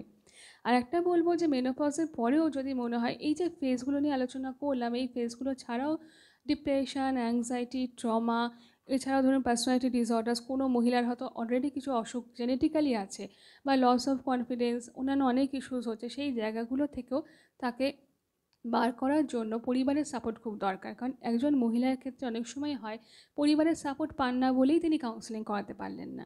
বুঝতেই পারছেন, আমি বললে কেউ ভাবে আমি পাগল হয়ে গেলাম। যদি বিয়ের পর প্রথম শ্বশুরবাড়িতে গিয়ে বলি 2-3 মাসের পর আমার একটা কাউন্সিলিং দরকার, তার মানে বিয়ের আগে থেকেই মাথায় গণ্ডগোল ছিল। এইটা যদি ধরে নেওয়া হয় তাহলে আমি কীভাবে বলবো? বা যদি মনে হয় যে হ্যাঁ আমাদের একটা ম্যারিটাল কাউন্সিলিংয়ের দরকার, সেটা বলতে গেলেও সমস্যা। সুতরাং কি ছেলে কি মেয়ে, এক্ষেত্রে সবার ক্ষেত্রে বলায় সমস্যা, একটা স্টিগমা কাজ করে। আমি মানসিকভাবে বিপন্ন, আমার মন খারাপ, আমার কষ্ট, আমার ভয়, ফিয়ার, ফোবিয়া, অ্যাংজাইটি, সেই সমস্ত কিছু বলাই একটা সমস্যা। এই বলতে যেদিন আমরা ভালো করে পারবো, যেদিন আমরা আমাদের স্টিগমাটাকে ব্রেক করতে পারবো, সেদিনই আমরা সুস্থতার পথে এগোবো, কারণ তখনই আমরা ট্রিটমেন্ট করাবো। এবং বারবারই বলবো, আমার বক্তব্য শেষ করার আগেও বলবো যে কাউন্সেলিং বাচ্চা থেকে বড় থেকে বৃদ্ধ থেকে সবার ক্ষেত্রেই কাউন্সেলিং অসুস্থতা না থাকলেও দরকার। কারণ কখনো কখনো আমাদের ডে টু ডে স্ট্রেস, সেটা থেকেও মুক্ত হওয়ার জন্য কাউন্সেলিং দরকার। কাউন্সেলিং মানে ম্যাজিক নয়, কাউন্সেলিং মানে মেডিসিন নয়, কাউন্সেলিং মানে আপনি পাগল তা নয়। পাগল বা যাদেরকে আমরা সোকল্ড পাগল বলি তাদের জন্য কিন্তু কাউন্সেলিং নয়, তাদের জন্য রিহ্যাবিলিটেশন, তাদের জন্য হোম কাউন্সেলিং, কাদের জন্য সুস্থ মানুষকে আরও সুস্থ রাখার জন্য। ঠিক আছে, মানুষের সুস্থতা বৃদ্ধির জন্য, মন ভালো রাখার জন্য, মানসিক অসুবিধা থেকে অসুস্থতা দূর করার জন্য কাউন্সেলিং, সাইকোথেরাপি। কিন্তু আমরা যাদের মানে কোট অ্যান্ড কোট পাগল বলি, যাদেরকে আমরা দেখি ডিসঅর্গানাইজডভাবে রাস্তায় রাস্তায় ঘুরে বাঁচে, তাদের জন্য সত্যিই কাউন্সেলিং নয়। কাউন্সেলিং যার জন্য, যার ইনসাইট আছে, যার আইকিউ আছে, যার বুদ্ধিমত্তা আছে, কোনো কারণে কোনো অসুবিধায় সে কষ্ট আছে, সেই কষ্টটাকে ওভারকাম করিয়ে দিলেই সে আবার পুনরায় নিজের জীবনে ফিরে আসতে পারবে, স্বচ্ছন্দে ফিরতে পারবে, সেই জায়গার জন্যই কাউন্সেলিং। তো সুতরাং যাদের যাদের মনে হবে মন খারাপ, মন ভালো নেই, বাঁচতে ইচ্ছে করছে না, অনেকটা পিছিয়ে পড়ছে জীবন থেকে, কোথাও গিয়ে হিংসে, রাগ, সমস্ত কিছু যেন বাড়ছে, একাকিত্ব ভালো লাগছে, নানান রকম অসুবিধাগুলো হচ্ছে, তো সেখান থেকেই দরকার কাউন্সেলিং, থেরাপি এবং বিভিন্ন রকম অল্টারনেটিভ থেরাপি, যেমন music therapy, dance movement therapy, yoga মুদ্রা, আমাদের ইনস্টিটিউশনে এগুলো করানো হয়। শরীর ও মন ভালো রাখতে এই থেরাপিগুলোরও যথেষ্ট গুরুত্ব রয়েছে। এবং সমস্ত কিছু মিলিয়ে শুধু শরীরের চিকিৎসা নয়, হ্যাঁ শরীরের প্রপার হেলথ কেয়ার যেমন ইম্পর্টেন্ট, ঠিক তেমনভাবে একটি শিশুর ক্ষেত্রেও মানসিক স্বাস্থ্য এবং শারীরিক স্বাস্থ্য দুটোই যদি শিশু অবস্থা থেকে আমরা গুরুত্বপূর্ণভাবে দেখি, তবেই বাচ্চাটিও যেমন ভালোভাবে বড় হতে পারবে, ঠিক তেমনভাবেই একটি মহিলার ক্ষেত্রেও যদি আমরা দেখি তার অ্যাবিউজমেন্টগুলোকে প্রথম থেকে নজর করি একদম শিশু অবস্থা থেকে, তাতে পরবর্তীকালে সেটা থেকেই তার ট্রমাটা না হয় এবং তার পরবর্তীকালে বিবাহিত জীবন, মাতৃত্ব না এলেও সেখানে ডিপ্রেশন আসছে কিনা দেখা, সমস্ত কিছু নিয়েই যে জীবন এবং পরবর্তীকালে বৃদ্ধ বয়স, এই কাউন্সেলিং আসলে জন্ম থেকে মৃত্যু সমস্ত জায়গায় কাউন্সেলিংয়ের দরকার। কাউন্সেলিং এমন একটা বিষয় যে এই সময় আমার দরকার নেই তা নয়, বৃদ্ধ বয়সেও কাউন্সেলিংয়ের প্রয়োজন হয়, বৃদ্ধ মানুষেরও ডিপ্রেশন হয়, সেই বিষয়ে অন্য কোনো দিন আমরা আলোচনা করব। আজকে আমাদের আলোচ্য বিষয় যেটা ছিল child and women mental health, সে বিষয়ে একটি কথাই বলবো যে আমাদের যারা একটু এই বিষয়ে কনসার্ন, তারাই আজকে আমরা এই সেমিনারে অংশগ্রহণ করেছি। আর সবাই আমাদের আরও বেশি সচেতন হতে হবে এবং আরও বেশি এই বিষয়ে অ্যাওয়ারনেস দরকার, তবেই মানুষের মধ্যে এই অ্যাওয়ারনেস তৈরি হবে, তখন তারা আরও বেশি এগিয়ে আসবে থেরাপি নিতে, তবেই দেখবেন মানুষ, বাচ্চা সবাই সুস্থ এবং সুন্দর জীবন পাচ্ছে। ঠিক আছে, আজকে আমার বক্তব্য এখানেই শেষ করব এবং সকলকে আবারও আমার আন্তরিক ধন্যবাদ এবং নমস্কার জানাই এবং আমাদের গুরু মহারাজ রামকৃষ্ণ মঠ মিশনের প্রেসিডেন্ট মহারাজ এবং আত্মসানন্দজি মহারাজ 15% মহারাজকেও আমার আন্তরিক প্রণাম জানাচ্ছি বিরজানন্দজি মহারাজের শ্রীচরণে, যার সার্ধশতবর্ষী আজকে আমাদের এই সেমিনার। শ্রী শ্রী ঠাকুর, মা, স্বামীজি এবং গুরু মহারাজদের আন্তরিক প্রণাম ভালোবাসা জানিয়ে আমার এই বক্তব্য শেষ করছি।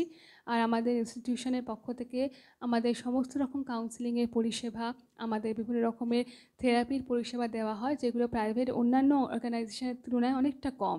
তো সুতরাং যদি কারোর মনে হয় আমাদের ইনস্টিটিউশনের কোনো রকম সাহায্য লাগবে, তাহলে আমরা সেই সাহায্য করতে প্রস্তুত। এবং শুধুমাত্র ফিজের জন্য বলবো না, কিছু কিছু ক্ষেত্রে আমরা কিন্তু একেবারে মানে বিনা পয়সাতেও কাজ করি, যদি সেক্ষেত্রে তার আর্থিক অবস্থা অত্যন্ত খারাপ হয়। তো সুতরাং আপনারা যদি সাহায্য চান, আমাদের প্রতিষ্ঠানের পক্ষ থেকে আমরা নিশ্চয়ই সাহায্যের হাত বাড়িয়ে দেব এবং সকলে ভালো থাকুন, সুস্থ থাকুন, ঠাকুর, মা, স্বামীজির কৃপা সকলের ওপর বর্ষিত হোক, এই প্রার্থনা করি। নমস্কার। Thank you, Dr. Nabanita Mukherjee, ma'am, for sharing such a wonderful speech with us. Now, We are starting with the interactive sessions. If you all have any queries, please feel free to ask Dr. Nabanita Mukherjee ma'am. Now, I would like to call Rupa Das, higher secondary teacher, to speak on the topic Child and Women Mental Health. Janoning Sharadang Deving Ramakrishnan Jagadguru Pado Padme Toyasritva Pranamami Muhurmuhu. Namaskar. ঠাকুর শ্রী শ্রী রামকৃষ্ণ দেব, মা সারদা দেবী এবং স্বামীজির প্রতি আমার সশ্রদ্ধ প্রণাম জানাই। স্বামী বিরজানন্দজি মহারাজের প্রতি আমার শ্রদ্ধা ও প্রণাম জানাই এবং ডক্টর নবনীতা মুখার্জি ম্যাডামকে আমার আন্তরিক কৃতজ্ঞতা জানাই। আজকের এই অনুষ্ঠানে উনি আমাকে কিছু বলার জন্য ডেকেছেন, তো সে কারণে আমি আনন্দও পাচ্ছি, আবার একটু কি বলবো, আপনাদের সকলের সামনে এভাবে তো কখনো আগে আসিনি। তো যাই হোক, সকল উপস্থিত সকলকে আমার শ্রদ্ধা ভালোবাসা জানি, আমি কিছু কথা বলতে চাই। তো আজকের যে সেমিনার, সেই সেমিনারের বিষয় হচ্ছে শিশু আর মহিলাদের স্বাস্থ্য। আমি একটা বিদ্যালয়ে কিছু বছর কর্মরত আছি, তো সেই বিদ্যালয়ে কাজের সুবাদে আমি লক্ষ্য করছি এই যে আমার যে স্কুলটা, ওখানে 5 থেকে ক্লাস 12 অবধি বাচ্চারা পড়ে। একেবারে যে শিশু তাদেরকে আমি পাই না। তো এই যে বয়সটা, বিশেষ করে বয়ঃসন্ধিকালের বাচ্চাদের মানে কাউন্সেলিং যে কতটা প্রয়োজন, এটা কিন্তু আমি প্রায় প্রত্যেক মুহূর্তে এটা উপলব্ধি করি। এবং নিজের ব্যক্তিগত জীবনে আমারও এক সন্তান আছে এই বয়ঃসন্ধি বয়সের, তাকে নিয়েও আমি উপলব্ধি করেছি যে কতটা প্রয়োজন একটা কাউন্সেলিং। প্রথমে যেটা বলবো, আমরা যেমন আমাদের ম্যাডামও যেটা বললেন যে আমাদের শরীর খারাপ করলে আমাদের একটু জ্বর হলো, আমরা চলে গেলাম ডাক্তারের কাছে, একটু শরীরে অন্যান্য সমস্যা হলো, চলে গেলাম। কিন্তু যখনই আমার বাড়ির বাচ্চাটার কোনো একটা মানসিক সমস্যা হচ্ছে, বা আমার স্কুলের আরও যে বাচ্চাগুলো আছে, আমি বুঝতে পারছি ক্লাসে সে অমনোযোগী, একেবারেই সে কোনো দিন পড়াশোনা করে আসছে না। বকাঝকা দিদিরা সাধারণত একটু আধটু বকাঝকা করেন, কিন্তু সেটাতেও হচ্ছে না, ভালোভাবে বোঝালেও হচ্ছে না, সে কখনোই পড়াশোনা করতে তার ভালো লাগছে না। আর বাড়ির ক্ষেত্রেও তাই এরকমভাবেই আমি লক্ষ্য করছি, যেহেতু আমার বাড়ির বাচ্চাটাও এই বয়সে। তো এদেরকে অনেক সময় আদর করে বুঝিয়েও আমরা সব সময় সফল হতে পারি না। তার একটা কারণ আমার মনে হয়, যেমন ধরুন এক্সরে করলে হাড় ভেঙে গেলে বোঝা যায় না যে কোথায় হাড়টা ভেঙেছে, উপর থেকে দেখে তো আমরা বুঝতে পারি না যে কোথায় আমার হাতটা ভাঙলো না পাটা ভাঙলো। সেরকম আমার মনে হয় এই যে মনোবিদগণ যারা আছেন, ওনারা এই বাচ্চাদের না মনটা কোথায় ভেঙে গেছে ওনারা বোঝেন। আমরা বাবা মারাও বুঝতে পারি না, আমরা শিক্ষক শিক্ষিকারাও বুঝতে পারি না। এবং ওনাদের যে পদ্ধতিগুলো আছে, সেই পদ্ধতিগুলো ওনারা প্রয়োগ করে একটা বাচ্চাকে খুব খুব তাড়াতাড়ি তাদের যে জীবন, যেটা তাদের জীবন চলছে, সেই সফল জীবনে ওনারা আনতে পারেন। এটা আমি আমার অভিজ্ঞতা থেকেও বলছি, যার জন্য আমি ম্যাডামের কাছে অনেক কৃতজ্ঞ। এবং আমার স্কুলের যে বাচ্চাগুলো আছে, জানেন তো, সব সময় সকলে, আমার স্কুলটা গ্রামের দিকে, সকলের যে অসুবিধা হয় তারা আসতে পারে না, শহরে এসে চিকিৎসা নিতে পারে না। সেক্ষেত্রে আমার মনে হয় যদি মনোবিদরা যেতেন, বা স্কুলের তরফ থেকে যদি কখনো কখনো ওনাদেরকেও ডাকা হতো একটা বাচ্চাদের একটা সেশন দেওয়ার জন্য মাসে একবার করে, তাহলে মনে হয় অনেক বাচ্চা না এখনকার দিনে যে হঠকারী সিদ্ধান্তগুলো নিয়ে নেয়, আমরা তো সবাই জানি টিনেজ বয়সের যে বাচ্চারা, কখনো কখনো বাবা মা বকলাম বা বিদ্যালয়ের শিক্ষক শিক্ষিকারা বকলেন, বাড়ি গেল সুইসাইড করে নিল। এগুলো না খুব খারাপ লাগে, জানেন তো। একটা জায়গায় থেকে পড়াই, হয়তো বাইরে থেকে এই বাচ্চাদের সাথে কিভাবে আমরা ডিল করি, বাইরে যারা আছেন অতটা বুঝতে পারবেন না। আমাদেরকে বকতেও হয়, আবার অনেক সময় ভয়ও পাই আমরা বাচ্চাগুলোকে, যে এই বকলাম, হয়তো বাড়ি গিয়ে একটা ভুল কাজ করে ফেললো, আবার একটু মাথায় হাত বুলিয়ে দিয়ে বোঝালাম যে এটা এই জন্য তোকে বকেছি রে, এইভাবে বললাম। তো কিন্তু তাতেও না অনেক সময় দেখি ওরা ভুল পদক্ষেপ নিয়ে নেয়। তো যে কারণে আমার মনে হয় মনোবিদগণই পারেন একমাত্র কাউন্সেলিংয়ের দ্বারা এই বাচ্চাগুলোকে ঠিকঠাকভাবে তারা যাতে তাদের জীবনে এগিয়ে চলতে পারে সেই দিকে নিয়ে যেতে। আর একটা যেটা আমি বলতে চাই, যেটা হচ্ছে আমরা ডাক্তারবাবুদের কাছে যাচ্ছি, কিন্তু মনের ডাক্তারবাবুদের কাছে আমরা যেতে চাই না। কেন যাই না? না, পাশাপাশি কে কি বলবে, এই তুই যাচ্ছিস কেন রে, তোর কি সমস্যা, তোর ছেলের কোনো সমস্যা, তোর মেয়ের কোনো সমস্যা, রিলেটিভদের মধ্যে চলে গেল, আরে ওর ছেলেটার সমস্যা আছে ওই জন্য যাচ্ছে। মানে একটা কোনো আপনি যাবেন অনুষ্ঠানে, সেখানে আপনাকে মনে হবে কি হয়েছিল রে, মানে সব কিছুতে না একটু যেন এখনও আমাদের সমাজ ম্যাডাম যেটা বললেন সেভাবে এখনও এগিয়ে আসেনি। হ্যাঁ, বা আমি মহিলাদের ক্ষেত্রেও বলছি, নানা যে প্রবলেমগুলো আছে আমাদের মহিলাদের, আমাদের যে এই যে কাজের জগতের সাথে আমাদের গৃহের যে একটা কি বলবো অ্যাডজাস্টমেন্ট করে যে চলতে হয়। একটা স্কুলে যাচ্ছি ভীষণ রকম চাপের মধ্যে, সেখানে বাচ্চাকে রেডি করতে হচ্ছে, সে বিদ্যালয়ে যাবে, হাজব্যান্ডকে রেডি করে তার খাবার দাবার দিয়ে পাঠাতে হচ্ছে, তার সাথে আমি বাসে ছুটতে যাচ্ছি। শুধু আমি তো না, যারা মানে আপনারা আমরা সবাই আমরা ছুটছি, একটা টাইমে যদি যেতে না পারি সেখানে দুটো কথা শুনতে হবে। আবার স্কুলে পড়ালাম, সেখানে কাজের প্রেশার, নানা রকম কাজের চাপ, বাড়িতে এসে আবার গৃহের কাজ, সব কিছু মিলে না একটা টাইমে আর ভালো লাগে না। এই সময়ে না দরকার হয় কাউন্সেলিং, এবং কাউন্সেলিংয়ে পারে সকলকে। আমার তো মনে হয় শুধু শিশু না, মহিলা না, মানে শিক্ষক শিক্ষিকাদেরও বোধহয় কাউন্সেলিং দরকার, জানেন তো, শিক্ষক শিক্ষিকাদেরও দরকার। কারণ তারা বাচ্চাদের সাথে কিভাবে বিহেভিয়ার করবে, অনেক মানে আমার বলতে খারাপ লাগলেও অনেকে সেটা জানেন না। হয়তো খুব বকাঝকা করে দিল, বা একটা স্টাফ রুমের মধ্যে হয়তো বকে দিল, সে বাচ্চাটার খুব খারাপ লেগে গেল। তো সুতরাং আমার মনে হয় শিক্ষক শিক্ষিকাদেরও কাউন্সেলিং দরকার। আর যেটা বলতে চাই যে কিছু বাচ্চার তো বয়সন্ধিকালীন বাচ্চাদের এখন আপনারা দেখছেন যে বিভিন্ন রকম নেশার সাথে তারা যুক্ত হয়ে যাচ্ছে, যেমন ড্রাগ বা অন্যান্য আরও খারাপ নেশার সাথে তারা যুক্ত হয়ে যাচ্ছে।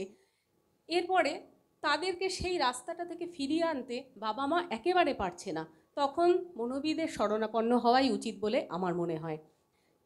পড়াশোনা যখন কোনো বাচ্চা করছে না, বাবা মা হয়তো ভালোভাবে তাকে বোঝাচ্ছে, সে শুনছে না, বাবা মা হয়ে যাচ্ছে কি তার শত্রু। সব কথাতেই আমাদের স্পেস নেই, বাবা মাকে বলছে আমাদের কোনো স্পেস নেই। শিক্ষক শিক্ষিকারাও তাই সমানভাবে বাচ্চাদের যখন বোঝাচ্ছে, তারা শিক্ষক শিক্ষিকাদের বলছে না, কিন্তু তার বাড়ির বাবা মাকে গিয়ে বলছে আমাকে এই বকা হচ্ছে, সেই বকা হচ্ছে। তাহলে কি দরকার? মানে অনেক সময় শিক্ষক শিক্ষিকারাও না ভয় পেয়ে আর বাচ্চাদের কিছু বলতে চান না এখনকার দিনে। তো এই যে এই ব্যাপারগুলো আছে, এগুলোর জন্য তো দরকার। আর একটা হয়ে গেছে এখনকার যে স্মার্টফোন, বিশেষ করে কোভিডের পর থেকে বাচ্চাদের যে স্কুলের পড়াশোনার জন্য স্মার্টফোনের অত্যধিক ব্যবহার শুরু হয়েছে, তার জন্য বাচ্চাগুলো স্মার্টফোনের প্রতি আসক্ত হয়ে পড়েছে। সেটা যখন কোভিড পরবর্তীকালে স্কুলের পড়াশোনা হচ্ছে, তখনও কিন্তু তারা ছাড়তে পারছে না সেই নেশাটা, এবং তার হাত থেকে যখনই ফোন কেড়ে নেওয়া হচ্ছে, সে ভাঙচুর শুরু করে দিচ্ছে। বিদ্যালয়গুলোতে বাচ্চারা 11-12 বাচ্চারা লুকিয়ে ফোন নিয়ে যাচ্ছে, বাবা মারাও সেটা জানতে পারছে না যে বাচ্চাগুলোর কাছে ফোন আছে। স্কুল থেকে টিচাররা ফোন করছে, আপনি কেন বাচ্চাকে দিয়েছেন? বাবা মা অসহায়, বাবা মা জানে না। তাহলে আমরা কিন্তু সকলেই বোধহয় অসহায় অবস্থায় দিয়ে চলছি। আর একটা দেখছি যে স্কুলে পড়ানোর সময়ে যে আমার কোনো বাচ্চা ধরুন খুব আঁকতে ভালোবাসে, ছবি আঁকতে ভালোবাসে, সে আঁকাটা নিয়ে দেখাচ্ছে যে দিদি দেখুন একটু একটা ছবি এঁকেছি, বা ভালো এঁকেছিস তো, তুই তাহলে ছবি আঁকা একটু শেখ না। তখন বললো না, বাবা বলেছে তোকে ডাক্তার হতে হবে, তুই ওই সব দিকে সময় দিস না, ওই সব দিকে সময় দিলে তো ডাক্তার হওয়া হবে না। বাচ্চাটা না ছোট বাচ্চা, দেখে খুব মায়া হলো। তা এই যে অত্যধিক বাবা মার প্রত্যাশা, এই প্রত্যাশাগুলোকেও না, প্রত্যাশার জন্য বাচ্চাগুলো একটা সময় হয়তো খুব চেষ্টা করে বাবা মাকে খুশি করতে, তারপরে গিয়ে যখন আর তারা পারে না, তখন ডিপ্রেশনে পড়ে যায়। হ্যাঁ, সেই আর একটা জিনিস আমি বলবো, কোনো বাচ্চা আছে ধরুন ম্যাডাম যেমন বললেন যে তাদেরকে 9-10 পরে তাদের যে সাবজেক্ট চয়েসের ব্যাপার থাকে, যার যেটা ভালো লাগে, সকলেই তো সব সাবজেক্টে সমানভাবে ভালো হয় না। তো কোনো বাচ্চা ধরুন সে কলা বিভাগে পড়তে চায়, তাকে বাবা মা চাইছে না তাকে ডাক্তার ইঞ্জিনিয়ার হতে হবে, তাকে জোর করে সায়েন্সে বা বিজ্ঞান বিভাগে ভর্তি করে দেওয়া হচ্ছে। সেই বাচ্চাটা ক্রমাগতই তার বন্ধুবান্ধবদের কাছে বাবা মার নামে মানে বাবা মা যে তার প্রতি অন্যায়টা করছে সে বলে যাচ্ছে, অথচ বাবা মা ভাবছে না আমি তো আমার সন্তানের কেরিয়ার যাতে ভালো হয় আমি তার জন্য করছি। কিন্তু বাচ্চাটা তার বন্ধুবান্ধবদের কাছে বলে যাচ্ছে যে আমি পারছি না, আমি নিতে পারছি না, চাপ হয়ে যাচ্ছে। এই যে চাপ হয়ে যাওয়া, অত্যধিক যে প্রত্যাশা, সেই প্রত্যাশাটাও বোধহয় এবার একটু বন্ধ হওয়া উচিত। আর আমি নাম না করেই বলবো, একটা স্কুলের একটা এরকম মিটিং হচ্ছে, সেই মিটিংয়ে মানে বাচ্চাদের নিয়ে বাবা মায়েরা গেছেন। সেখানে কোনো একজন বাবা তার বাচ্চার জন্য বলছেন যে বাচ্চা খুব মানে পড়াশোনায় অমনোযোগী হচ্ছে, এর কি কাউন্সেলিং দরকার? সেই স্কুলের যিনি প্রধান তিনি বলছেন ওসব কাউন্সেলিংয়ে কিছু হবে না, আপনি আমার কাছে ওকে পাঠিয়ে দিন, ওর স্মার্টফোনটা হাত থেকে ছুঁড়ে ফেলে দিন আর আমার কাছে পাঠিয়ে দিন। হ্যাঁ, সেই মিটিংয়ে যদিও আমরা সব অনেকেই ছিলাম, আমরা ভাবলাম যে এটা কি, আমি আজকে হয়তো আমি ফোনটা কেড়ে নিতে পারি কারোর হাত থেকে, বাচ্চাদের হাত থেকে, তার জন্য সে যে একটা ভুল সিদ্ধান্ত নেবে না সেটা কে বলতে পারে? তখন সেই প্রিন্সিপাল কী করবেন কাজটা, কিভাবে তার মানে তার যে বক্তব্য সেটা যদি অনেক বাচ্চার বাবা মা আছে সেইভাবেই যদি চলেন, অনেকেই তো এখনকার দিনের বাচ্চারাও তো খুব একটা সুবিধের না সত্যি কথা বলতে গেলে, তো সেই যে জিনিসগুলো আমার মনে হয় ওইভাবে না দেখে যেটা সঠিকভাবে একটা মন তো আমাদের, সেই মনের যত্ন নেওয়ার খুব দরকার, এবং সেই মনের যারা ডাক্তার সেই ডাক্তারদের কাছে আমাদের যেতে হবে। এটাই হচ্ছে আমার সোজা মানে মানে আমার মনোভাব এবং আমার সোজা কথা। ঠিক আছে, সকলকে আমার আন্তরিক শ্রদ্ধা, ভালোবাসা, প্রণাম। রূপা এবং খুবই ওনার সাথে আমার ব্যক্তিগতভাবে যোগাযোগ, উনিও ভালো থাকুন, ওনার পরিবার ভালো থাকুন, সেই মায়ের কৃপা ওনাদের উপর বর্ষিত হোক সেই প্রার্থনা করি। আমি শুধু দুটি কথা বলবো রূপাদির সূত্র ধরেই। একটি কথা আমার বক্তব্যে বলা হয়ে ওঠেনি, মনে হলো বলে বলছি একেবারেই, যেটি হলো যে ধরুন আমরা সন্তান, চাইল্ডহুড অনেক কিছু নিয়ে আলোচনা করেছি, কিন্তু যাদের ক্ষেত্রে স্পেশাল চিলড্রেন তাদের মারা যেমন কোথাও গিয়ে সন্তানের ক্ষেত্রে তো নানান অসুবিধা তৈরি হয়, একেবারেই যাদের স্পেশাল চিলড্রেন তো সেখান থেকে তো একটি মা প্রচণ্ড ডিপ্রেস থাকেন, বাবারাও ডিপ্রেসড হন। আমি বলছি না শুধুমাত্র ডিপ্রেশন মায়েরই হচ্ছে, কিন্তু সেখানে মনে রাখতে হবে সন্তান একজন ইম্পর্টেন্ট অংশ আপনার জীবনে। Child is an important part of your life, but the most important কিন্তু নয়, তখন সবসময়ের জন্যই নয়। আপনি সন্তান ছাড়াও আপনি একটি মানুষ। যখন দেখছেন সন্তানের কোনো অসুবিধা হচ্ছে, সেটা সন্তান স্পেশাল চাইল্ড না হলেও সন্তানের ডিপ্রেশন আছে, সন্তানের হাইপার অ্যাক্টিভিটি, সব কিছু নিয়েই মা বাবা চিন্তা করবেন, কিন্তু তার মানে নিজের জীবন উৎসর্গ করে নয়। কারণ আপনাকেও নিজেকে ভালো রাখতে হবে, নিজের কাজকর্মগুলোকে করতে হবে। তাতে যদি দেখেন বাচ্চার মানসিক স্বাস্থ্য খারাপ বলে বা বাচ্চা স্পেশাল চিলড্রেন বলে আপনি সব কিছু ছেড়ে দেবেন, আপনার বন্ধুত্ব, আপনার কাজ, আপনার কোথাও বেড়াতে যাওয়া, কারণ বেড়াতে গেলে আমি আমার স্পেশাল চিলড্রেনকে নিয়ে গেলে লোকে কী বলবে, এটা একটা থাকে। বা আমার বাচ্চা একটু অন্যরকম, তাকে নিয়ে যেতে গেলে আমার লজ্জা করছে। বা একটা সময় অনেকেই বলেন, অনেক মারা বাবারাও বলেন, জানেন তো আমার ছেলে মেয়ে তো স্পেশাল চিলড্রেন, আমি বন্ধুদের থেকে অনেকটা সরে এসেছি। কেন জানেন তো, ওদের না বাচ্চাদের ঠিক ঠিক সময় মতো মাধ্যমিক দিচ্ছে, তারা সেই সময় আলোচনা করছে। আমার তো মেয়েটার মাধ্যমিক দেওয়া নেই, আমার তো মেয়েটার পরবর্তী জীবন নেই, একই রকম সে শিশুই রয়ে গেছে। 40 বছর বয়সেও যা, 20 বছর বয়স হতে আমার ভীষণ ডিপ্রেস লাগে। তো এই জায়গাটা থেকে মনে রাখতে হবে, হতে পারে একটা জায়গায় আপনার অসুবিধা রয়েছে কোথাও, তার মানে যে আপনার জীবনটা সেখানে থেমে গেল তা না। আমি অনেক মাদের চিনি ব্যক্তিগতভাবে যেখানে তাদের সন্তান স্পেশাল চিলড্রেন হওয়ার পর তার জীবনটাই শেষ হয়ে গেছে। শুধুমাত্র সন্তান কেন্দ্রিক করতে গিয়ে তিনি নিজেও ভালো থাকলেন না, ফলে কি হলো, সন্তানেরও প্রপার কেয়ারটা নেওয়া হলো না। তার থেকে যদি সত্যিই কোনো মায়ের স্পেশাল চিলড্রেন হয়ে থাকে, মানে বাবা মারই যদি হয়ে থাকে, তাহলে সেখানে দুজনে মিলে সন্তানকে সময় দিন। পরবর্তী সন্তান নেবেন কিনা, সেকেন্ড চাইল্ড নেবেন কিনা সেটা ভাববেন, সেটা অন্য একটা প্রসঙ্গ। কিন্তু সবার আগে ইম্পর্টেন্ট, যদি মাত্র দেখা যায় যে স্পেশাল চিলড্রেন আছে বা কোনো রকমভাবে সন্তানের মানসিক অসুবিধা রয়েছে, সন্তানের মানসিক স্বাস্থ্য যত্ন নেবেন, কিন্তু সেটাই একমাত্র সব নয়। সন্তান ইম্পর্টেন্ট পার্ট, আবারও বলছি, কিন্তু দ্য মোস্ট ইম্পর্টেন্ট পার্ট একমাত্র ওইটাই ধ্যান জ্ঞান, তা নয়, কোনো কিছুই একমাত্র ধ্যান জ্ঞান না, কারণ আপনি একটি মানুষ, আপনার কর্মজীবন, আপনার প্রোডাক্টিভিটি, আপনার কাজ সেটাও যতটাই গুরুত্বপূর্ণ, কারণ আপনি ভালো থাকলে আপনার সন্তান ভালো থাকবে।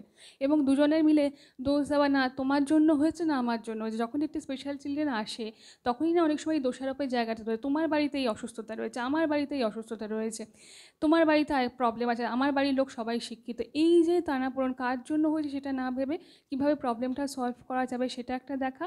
এবং যদি মনে হয় যে নিজের মানসিক স্বাস্থ্য, সন্তানকে কেয়ার করতে কি ভালো নেই, তাহলে নিজের মনের যত্ন নিন, নিজেকে কীভাবে এগোবেন সেটা ভাবুন।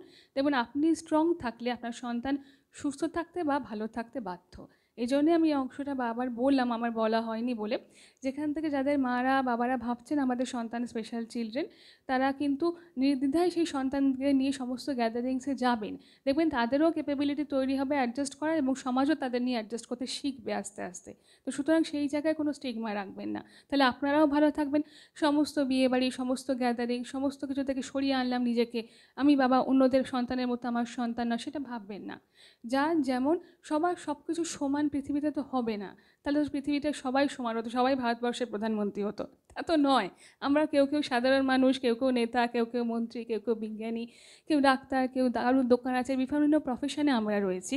ঠিক তেমন আমাদের সমস্ত স্ট্যাটাসও বিভিন্ন, কারোর বুদ্ধি বেশি, কারোর বুদ্ধি কম, কারোর খেলাধুলায় ভালো, কেউ সচিন তেন্ডুলকার, কেউ আবার দেখুন একদমই খেলতে পারি না, কিন্তু আমরা প্রত্যেকেই তো মানুষ। সুতরাং আমাদের প্রত্যেকের ডিসেবিলিটি আছে, আমাদের প্রত্যেকের ক্যাপাবিলিটিও আছে। তো সুতরাং নিজের ক্যাপাবিলিটিটাকে নিজের মতো করে নার্চার করুন, তাহলেই দেখবেন আপনারা এগোতে পারছেন। ঠিক আছে, আমার এটুকুই বলার ছিল। সবাইকে আবারও ধন্যবাদ। Next Sujana. Thank you, Rupa Das and Dr. Nobonita Mukherjee, ma'am. Now we are moving on to the second phase of the program.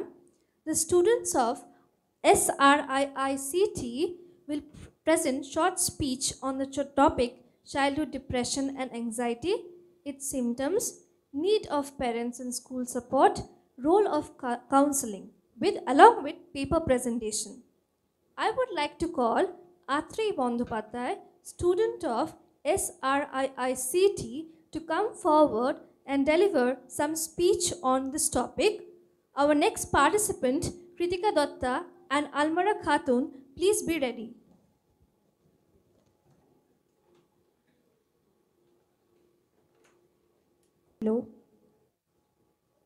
Hello and good evening everyone. Thanks to Dr. Nobonita Mukherjee ma'am for allowing me to deliver my speech on childhood depression and anxiety, the role of counseling and therapy. Let's start the speech by mentioning a Canadian study that found that during COVID-19, stress levels increased severely among children and adolescents. 1 in every 4 children has been affected by depression, while 1 in every 5 children showed symptoms of anxiety. So, what are the symptoms of depression?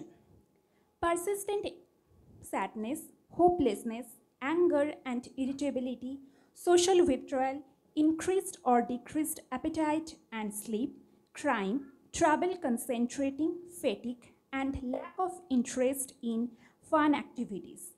Just because a child seems sad doesn't mean that he or she has depression. But if the sadness is persistent for almost 2 weeks and interferes with schoolwork, family life, social activities, or interest, then the child may have depression. Similarly, in the case of anxiety, it is normal for children to be worried when starting a new school or moving to a new city. But when the children do not outgrow the fears and worries, and when their fears interfere with school, home, or play activities, then they may be diagnosed with an anxiety disorder. Different anxiety disorders are being afraid when away from parents, that is separation anxiety, having a fear of specific things or situations such as dogs, cats, insects, being very afraid of school or places where there are people, that is social anxiety, being very afraid about small daily life things, not only limited to homework or test, but also recess, birthday parties, and riding a school bus, that is general anxiety disorder. So what factors are contributing to childhood depression and anxiety? Genetics plays a role, imbalances in certain brain chemicals, life situations such as death of a loved one, violence, separation of parents, parents fighting or arguing, bullying in school, and being abused and neglected may contribute to childhood depression and anxiety. So, what parents can do? Parents cannot always manage the stresses in their children's life, but they can help maintain the children's mental well being by ensuring they get enough exercise, plenty of sleep, well balanced meal, safe and supportive environment at home and school. Spend quality time with your child. How much time the parents are giving to their child is not crucial, but it is crucial to ensure that within that time, how much the child is sharing with the parents. Let your child know that you see he or she is going through a hard time and that you are there to help him or her. If you have noticed persistent changes in your child's sleep, eating, energy, or effort, please do not neglect the symptoms, and instead of trying to do counseling for your child, please go to a trained mental health professional. Counseling helps the child confide about what worries them to a skilled person, especially someone they do not know. In CBT, kids learn coping skills to face fear, handle stress, and worry less. Alternative therapies such as music therapy, dance movement therapy, meditation, yoga, yoga mudra help to maintain mental well-being.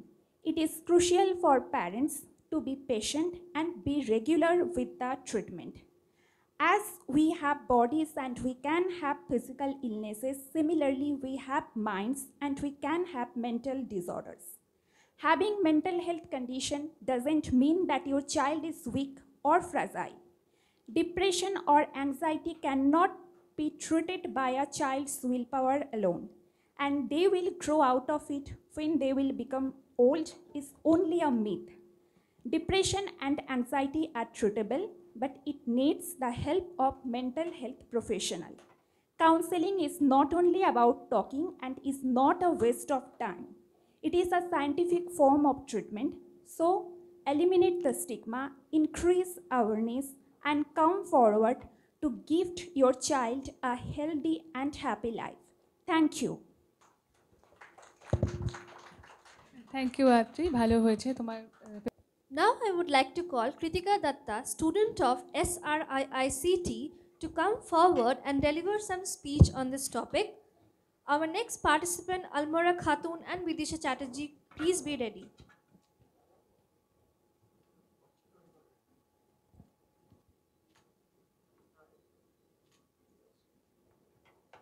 Hello everyone, my name is Kritika Datta and I'm a student of Sri Ramakrishna Institute of Indian Culture and Therapy. Today I stand before you to shed light on a pressing concern that affects our youngest member of the society, childhood depression and anxiety. It is a topic that demands our attention and understanding. In recent years, there has been a significant rise in mental health issues among children. The weight of academic pressure, social challenges, and the fast-paced digital world takes its toll and leaving many of our little ones grappling with overwhelming emotions. We must recognize the severity of the issue and act swiftly to provide the necessary support. Counseling and therapy plays an indispensable role in addressing childhood depression and anxiety. These professional interventions provide a safe space for the children to express their feelings and process the experience and learn healthy coping mechanisms. By engaging in therapy, children develop self-awareness, resilience, and learning activities, counseling, communication skills, and build emotional intelligence. They gain the ability to identify and manage their emotions, paving the way to improved relations and overall well-being. Furthermore, therapy can aid underlying causes or triggers, allowing for targeted intervention and prevention strategies. However, it is enough to rely solely on counseling and therapy. As a society, we must foster an environment that supports mental health of children and that entails creating open dialogues about mental health. Education awareness campaigns, accessible resources are vital, ensuring that no children suffer in silence. And in conclusion, let us join hands to combat childhood depression and anxiety. Together, we can empower our children to reclaim the joy and vitality, and embracing counseling and therapy, we offer them a lifeline and a change in heal, grow, and flourish. Our commitment to their well-being is an investment in a brighter future, which mental health takes center stage. Thank you. The next participant, Almara Khatun, student of SRIICT, please come forward and deliver some speech on this topic. Our next participant, Vidisha Chatterjee and Arpita Chatterjee, please be ready. Everyone, myself Almara Khatun, pursuing PhD scholar, clinical psychologist, teacher of Bhatanagar Girls High School, doing PG diploma in applied psychology course under Dr. Nobonita Mukherjee ma'am. Feeling grateful to come in this seminar on the occasion of Swami Virajanandaji National Seminar on Child and Women Mental Health. I want to express my gratitude to the organizer, the renowned psychologist, psychoanalyst, counselor, and psychotherapist, and the principal of Sri Ramakrishna Institute of Cultural Therapy, who is very helpful in giving proper guidance, sincere and skilled also, for organizing that type of seminar so that we can increase awareness against child and women mental health.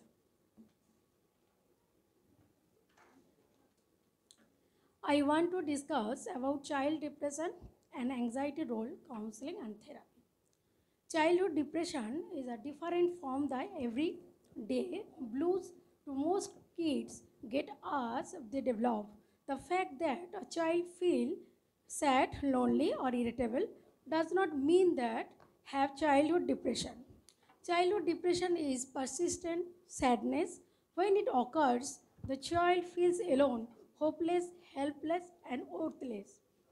Childhood anxiety. Childhood anxiety, when a child does not outcome the fears and worries that are typical young children, or when they are so fears and worries that they interfere, school, home or play activities is called childhood anxiety depression. So in case of India, childhood anxiety and depression percentage of 32.3. Role of counseling and therapy on childhood depression and anxiety. Firstly, it's counseling. So counseling can help your child understand what's making them anxious and allow them to work through the situation, and counseling can also help you explore the cause of these feelings, understand them and suggest ways of dealing with situation. Nextly, behavioral therapy and cognitive behavioral therapy. Behavioral therapy and cognitive behavioral therapy is most widely used therapy for anxiety and depression. Nextly, breathing exercise. Breathing exercise is highly applicable for panic attack, anxiety, stress, depression, and neuropsychological disorder, concentration related issues. Regular breathing exercise, morning, evening, and night, help to reduce anxiety and depression. Music therapy, it is a one kind of psychotherapy. Music therapy helps to reduce stress, anxiety, depression, trauma, etc. Yoga and yoga mudra. Yoga mudra is help to anxiety, depression, stress or reduce, and lotus mudra, Jnana mudra, etc. reduce anxiety and depression. Dance movement therapy. Dance movement therapy also helps to reduce anxiety and depression.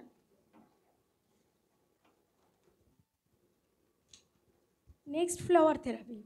Flower therapy is a form of complementary alternative therapy. It is based on that the flower have a healing vibration energy.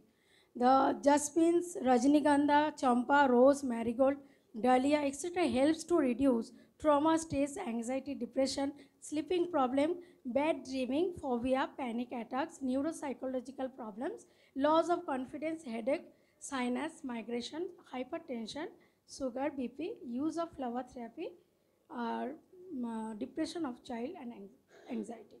Family counseling. Family counseling is another important.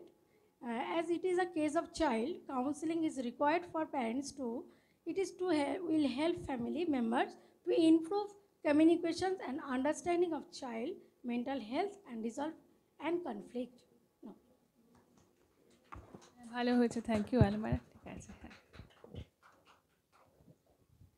Our next participant, Vidisha Chatterjee, student of SRIICT, please come forward and deliver some speech on this topic. Our next participant, Arpita Chatterjee and Reshmi Mukherjee, please be ready.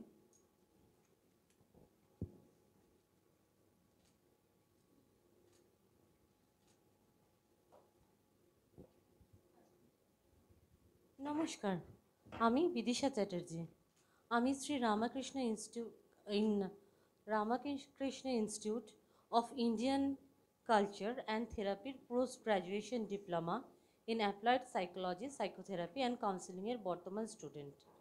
আমি প্রথমেই আমাদের প্রতিষ্ঠানের principal professor doctor Nabanita মুখার্জিকে ধন্যবাদ জানাই এবং আমাদের প্রতিষ্ঠানের চেয়ারপারসন শ্রীমতী সুমিতা মুখার্জিকে ধন্যবাদ জানাই এই Swami Birajananda national seminar on child and women health এর আয়োজন করার জন্য ও আমাকে এই অত্যন্ত গুরুত্বপূর্ণ ও সমসাময়িক বিষয়টির ওপরে বক্তব্য রাখার সুযোগ দেওয়ার জন্য।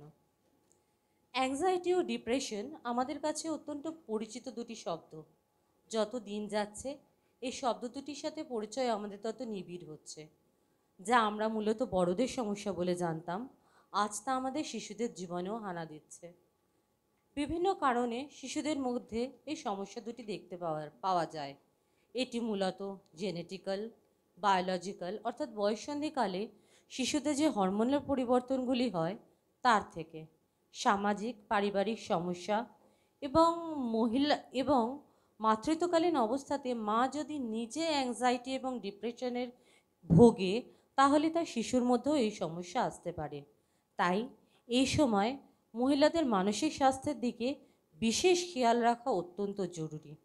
তবে শিশুদের অ্যাংজাইটি ও বড়দের অ্যাংজাইটির মধ্যে কিছু পার্থক্য আছে। শিশুদের অ্যাংজাইটির সিমটমগুলি হলো মনোযোগ কমে যাওয়া, সবসময় আতঙ্কে থাকা, রাগ, প্রাথমিকভাবে ঘুম কমে যাওয়া, কল্পনা জগতে থাকা অর্থাৎ বাস্তবতা থেকে সরে যাওয়া, সন্দেহ প্রবণতা, ছোটোখাটো বিষয়ে অতিরিক্ত প্রতিক্রিয়া দেখানো। এছাড়া এগুলো মানসিক সমস্যা এবং এছাড়া কিছু শারীরিক সমস্যাও দেখা যায় অ্যাংজাইটির ক্ষেত্রে, যেরকম গায়ে হাত পায়ে ব্যথা, আনচান করা, ঢোক গেলতে গেলে গলার কাছে কিছু আটকে আছে বলে মনে হওয়া, অতিরিক্ত ঘাম হওয়া, হাতে পায়ের পেশিতে টান ধরা ইত্যাদি এই শারীরিক সমস্যাগুলি দেখা যায়। এবং মহিলাদের ক্ষেত্রে অ্যাংজাইটি থেকে লো সেক্স ড্রাইভ, পিসিওডি, এমনকি অন্যান্য পিরিয়ডিক্যাল যে প্রবলেমসগুলো হয় সেগুলোও দেখা যেতে পারে। সেরকম শিশুদের এবং বড়দের ডিপ্রেশনের সিমটমগুলি হলো মন মরা হয়ে থাকা, রেগে যাওয়া, কথায় কথায় কেঁদে ফেলা, খাওয়া বা ঘুমের অতিরিক্ত পরিবর্তন, হয় নয় খুব বেশি খাচ্ছে বা বেশি ঘুমাচ্ছে, নয় খুব কম খাচ্ছে বা কম ঘুমাচ্ছে, আত্মবিশ্বাসহীনতাতে ভোগা, নিজেকে হার্ম করা, এমনকি আত্মহত্যা করা পর্যন্ত। তবে অনেক ক্ষেত্রে একটা জিনিস আমরা দেখতে পাই যে শিশুদের মধ্যে ডিপ্রেশনের এই লক্ষণগুলো হয়তো সমস্তটা দেখা যায় না, তারা হঠাৎ করে খুব ঘ্যানে হয়ে যায়, কুঁড়ে হয়ে যায়। এটাও কিন্তু শিশুদের ডিপ্রেশনেরই লক্ষণ। এ তো গেল সমস্যার কথা, কিন্তু আশার কথা এই যে এর সমাধানও আছে। আমরা যদি আমাদের বাচ্চাদের মধ্যে এই লক্ষণগুলি দেখি তবে আমাদের আর সময় নষ্ট না করে সঙ্গে সঙ্গে বিশেষজ্ঞের পরামর্শ নেওয়া উচিত। আমাদের মনে রাখতে হবে আর্লি ডিটেকশন, আর্লি রিকভারি। এবার আসুন আমরা সমাধানগুলি সম্বন্ধে জেনে নেওয়া যাক। প্রথমেই আসে কাউন্সেলিং। এর সাথে সাথে বিভিন্ন থেরাপি, যেমন বিটি, একটু বড় হলে বিটির সাথে CBT, yogamudra therapy, dance movement therapy, music therapy, yoga, meditation ইত্যাদি। তবে এখানে একটা কথা মনে রাখা দরকার যে সমস্যাটি যদি বংশগতভাবে হয় তাহলে তা সম্পূর্ণ নিরাময় সম্ভব নয়, কিন্তু এই বিভিন্ন থেরাপিগুলির মাধ্যমে শিশুরা স্বাভাবিক জীবনযাপন করতে পারে। 13 থেকে 17 বছরের বাচ্চাদের ওপর একটি গবেষণায় দেখা গেছে মোটামুটি 5 লক্ষের বেশি শিশু অ্যাংজাইটিতে ও 2 লক্ষের বেশি শিশু ডিপ্রেশনে ভুগছে। তাই এটি উপযুক্ত সময় যে আমরা এই সমস্যাগুলি সম্বন্ধে সচেতনতা বাড়াই ও আমাদের শিশুদের একটি অ্যাংজাইটি এবং ডিপ্রেশন ফ্রি শৈশব এবং কৈশোর উপহার দিই। ধন্যবাদ। থ্যাংক ইউ বিদিশা, খুব ভালো লাগলো। পরে জানাবো সবার, মানে এখন যারা বক্তব্য রাখছে, যারা ডিজার্টেশন পেপার দিচ্ছে, ডিজার্টেশনগুলো চেক করে জানাবো এবং বক্তব্যগুলো মন দিয়ে শুনছি, তাতে কি ভুল ঠিক যা যা হচ্ছে সেটা পরে প্রত্যেককে আলাদা আলাদাভাবে জানিয়ে দেওয়া হবে, ঠিক আছে? Now I would like to call Orpita Chatterjee, student of SRIICT, to come forward and deliver some speech on this topic. Our next participant, Rashmi Mukherjee and Beauty Sen, please be ready.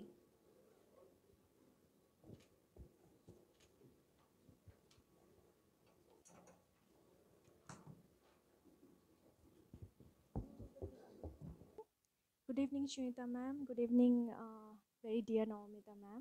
And good evening, Mr. Mitro. Good evening, everyone.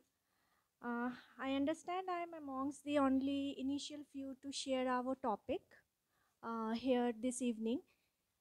But I'll not be talking about any data or any policies that needs to be formulated because I've already presented them in the paper.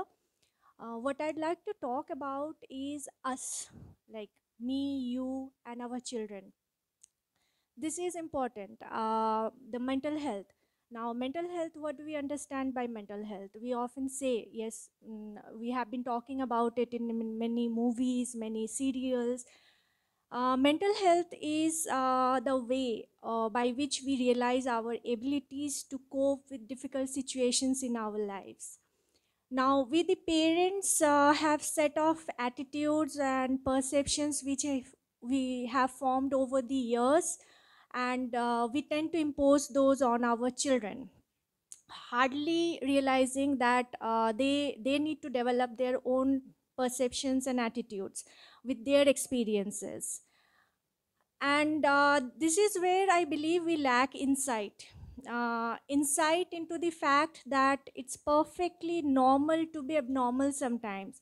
Now, who defines this abnormality or the parameters for an abnormal behavior? We need to realize all those things. What may be abnormal for somebody, it may be normal for me or my child. So I need an insight into this fact. When we are imposing, when we are trying to create a child following the guidelines of the society in general, we generally forget that if the child is not mentally healthy after 20 years, he'll not be able to earn a bread for himself. He'll be dependent on me or somebody else. But if we are able to nurture a child who is mentally fit, mentally healthy, then he'll definitely earn a bread. Maybe not a butter side of it, but yes, he'll earn a bread for himself. This is where we need to work. And during this process of putting our children into many tuitions so that they get A grades in most of the subjects, we forget that we need to teach them the basic values of our life, which our Vedas and Upanishads have been teaching us. The power to be resilient, very important these days. Then we need to teach them kindness, again very important. We need to teach them to be friendly, to be adapting to our situations, and we need to spend more time with them, because policies and what etc., they all are in books, but in practical we need to work on the situation with our children. And what we cannot or should not be doing to our children is to judge them, to ignore them, and to kind of giving references to them every now or then. These are things we need to be insightful about. We need to develop our insight before, because often we act abnormally to them. A 5-year-old going, putting them into 2 tuitions. I have seen my friends who have been putting them into different extracurricular activities and tuitions as well, so that their grades are maintained in the school. And down the line, I'm sure this will not work, because we are compromising with their rest time, with their play time, with their me time. Like me time, we often use it for ourselves, but every individual has me time. Even a 5-year-old, 4-year-old, 6-year, they too need me time. And I would like to use this stage to be thankful to few people in my life. My mother, my father-in-law, who have taught me to be patient with the child. They always say one phrase that put in water, put in manure, and be patient. See the plant blooming. And I apply this to my child. I try applying it my life. I request all of you to do the same, because patience works wonder with everybody in our lives. I'd also like to thank our ma'am, because she has got this confidence in me after like I'm standing behind the podium after 15 to 18 years. And she has got me this confidence only by using few phrases like you can, don't worry, I'm there, you'll do it. These are very important phrases when we are nurturing an individual. um, she is nurturing us. Likewise, we are nurturing our children, and our parents have nurtured us. So we often say that we are raising kids. I object to this, because we are not raising cattle. Like cattle can be raised, but children needs to be nurtured. So these phrases we must be using often with our, not just children, but yes, anybody who needs help from us, or who we see is in bad position somewhere, or somewhere in some phase in their life. I definitely like to use this stage to mention one thing. We often say this and we do not practice this or believe this. That is, women are the strongest. Let us believe this. Women are the strongest, because they create the family. Believe it or not, money can buy a bread, but the bread has to be made. Who is making? It's women. So women must be very, very, very alert about their mental well-being.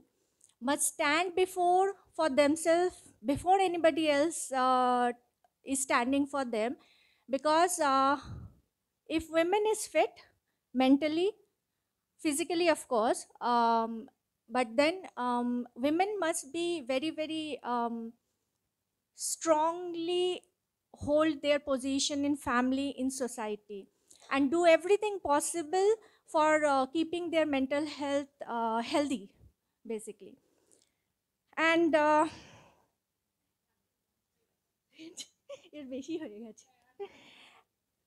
and just the closing, ma'am. And who says that no health without mental health? So let's preach this.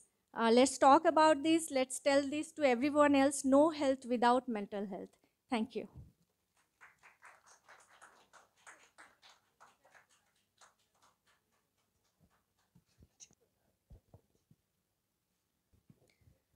Now I would like to call Reshmi Mukherjee, student of SRIICT, come forward and deliver some speech on this topic. Our next participant, Beauty Sen and Shatakshi Banerjee, please be ready.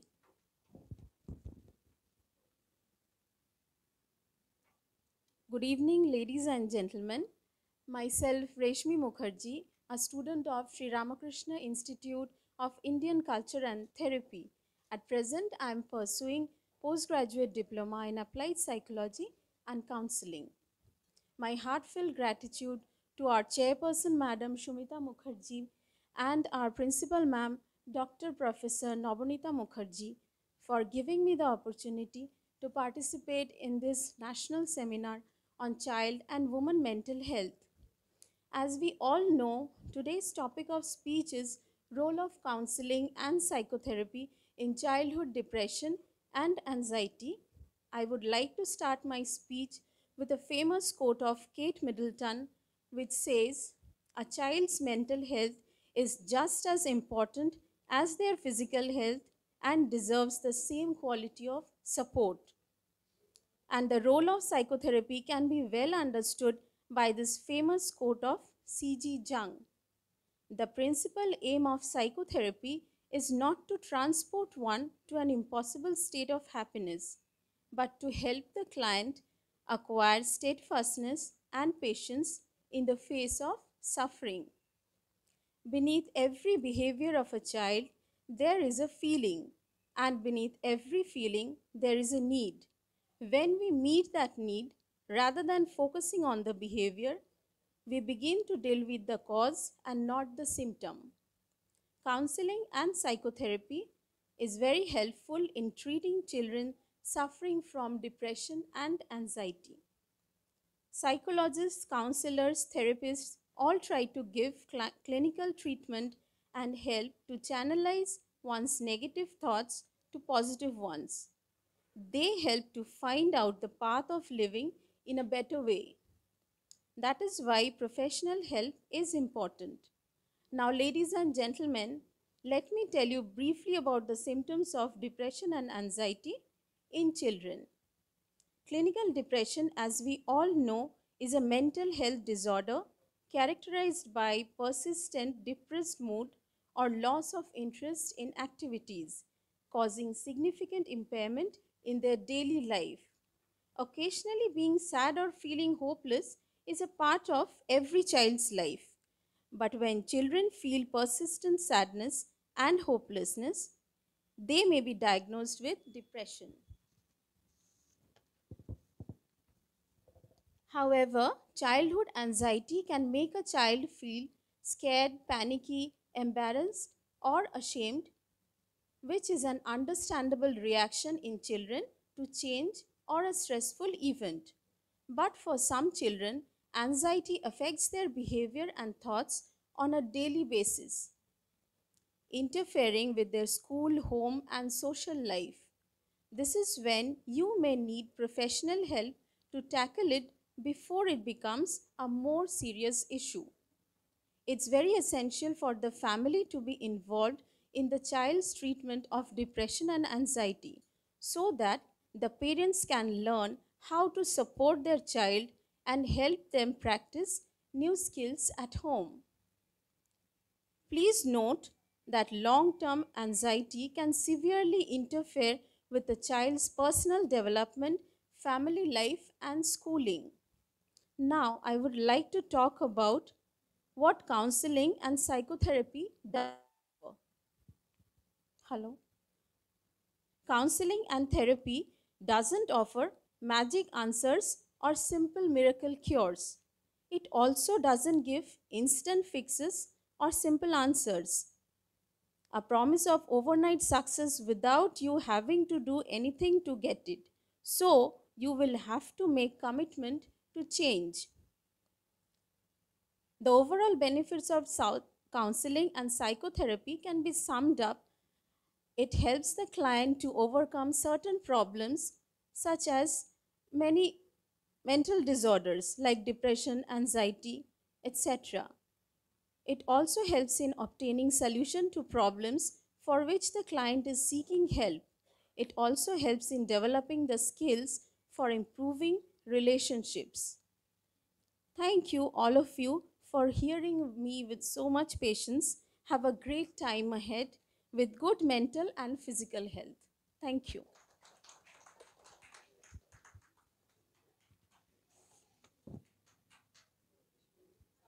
না এরপরে আমাদের যে দুজনের speech দেওয়ার ছিল এবং dissertation beautician এবং শতাক্ষী ব্যানার্জি ওইটা একটু হোল্ড করছি কারণ আমাদের চা এসে গেছে, আমরা একটু টি ব্রেকে যাবো, ওই জন্য ওইটার পরে আমরা আবার বিউটিশিয়ান থেকে শুরু করব, ঠিক আছে? কারণ আমাদের চাটা এসে গেছে তো বারবার বলছে ঠান্ডা হয়ে যাবে, সেটার জন্য। আচ্ছা, আমরা ব্রেকে যাওয়ার আগে সুজান একটু বসো। আমরা দুটো জিনিস বলি যে আমাদের আজকে যে সেমিনারের প্রথম অংশ মূলত যেটা ছিল সেটা এখন এখানেই আমরা শেষ করছি। পরবর্তী অংশ ব্রেকের পর হবে, সেখানে আমাদেরই স্টুডেন্টদের পেপার প্রেজেন্টেশন এবং স্পিচ থাকছে। আর আজকে এই ব্রেক বিরতিতে যাওয়ার আগে আমি যেটা দিয়ে শেষ করব সেটি হলো আমাদের পরম পূজনীয় প্রেসিডেন্ট মহারাজের আশীর্বাণী, যে আশীর্বাণীটা উনি এই সেমিনারকে জন্য আমাদের পাঠিয়েছেন। সেই আশীর্বাণীটি আমি পাঠ করে আজকের এই প্রথম অংশে সমাপ্ত হবে, তারপরে আমরা আবার দ্বিতীয় অংশ শুরু করব। ঠিক আছে? আমাদের পরম পূজনীয় প্রেসিডেন্ট মহারাজ বেলুড় মঠ, উনি আমাদের এই সেমিনারের জন্য আমাদের আশীর্বাণী পাঠিয়েছেন। ওনাকে জানানো হয়েছিল সবটাই ওনার কৃপাতে আমাদের প্রথম থেকেই কাজ শুরু হয়েছে। তো এই সেমিনার নিয়ে জানানো হয়েছিল তখন উনি চিঠি পাঠিয়েছিলেন আমাদেরকে। কল্যাণেয়া নবনীতা পবিত্র বুদ্ধ পূর্ণিমা উপলক্ষে আমার পত্র সমস্ত অবগত হলাম। আশা করি তোমরা ভালো আছো এবং জেনে আনন্দিত হলাম যে ICCR কলকাতায় অনুষ্ঠিত হতে চলেছে স্বামী Virajanandaji national seminar on child and women mental health, এবং প্রধান বক্তা হিসেবে তুমি অংশগ্রহণ করতে যাচ্ছ। শ্রী শ্রী ঠাকুর, শ্রী শ্রী মা এবং ভগবান বুদ্ধের কাছে শুভাশীর্বাদ তোমাদের সকলের ওপর বর্ষিত হোক, এই অনুষ্ঠানটি সুসম্পন্ন হোক এই প্রার্থনা জানাই। তুমি আমার শুভেচ্ছা ও আশীর্বাদ জানবে। ইতি শুভাকাঙ্ক্ষী আমাদের সংঘাধ্যক্ষ মহারাজ। আজকে এই আশীর্বাণী পাঠ করে আমাদের প্রথম অংশের বিরতিতে আমরা যাচ্ছি। সকলে সুস্থ থাকবেন এবং সকলেই ভালো থাকুন। নমস্কার। হ্যাঁ, সবাই চায়ের জন্য একটু চলুন পাশে, তারপরে আমরা 15 মিনিট পরেই আবার ফিরে আসবো। ঠিক আছে? 15 মিনিটস পরে আমরা আবার চলে আসবো। নমস্কার। Virajanandaji National Seminar on Child and Women's Mental Health is a part of our Shraddhanjali initiative to commemorate 150 birth years of Swami Virajanandaji. Now, I am going to call name of the participants for the second half of our program. Meeta Dashgupta, please come here to present your paper.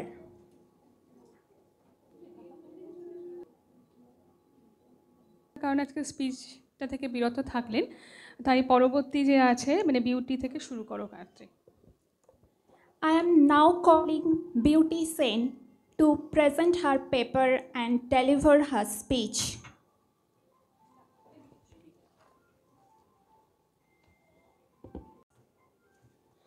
প্রথমেই আমি আমাদের ইনস্টিটিউশনের chairperson Shrimati Sumita Mukherjee ম্যামকে আমার প্রণাম জানাই এবং আমাদের principal doctor professor Nabanita Mukherjee ম্যামকে আমার প্রণাম জানাই।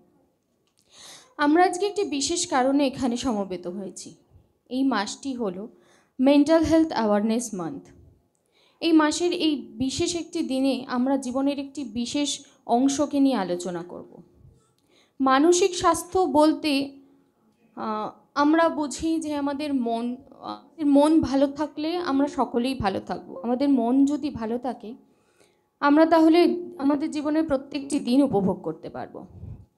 শৈশব আমাদের জীবনের খুবই একটি গুরুত্বপূর্ণ সময়, খুব গুরুত্বপূর্ণ অধ্যায়।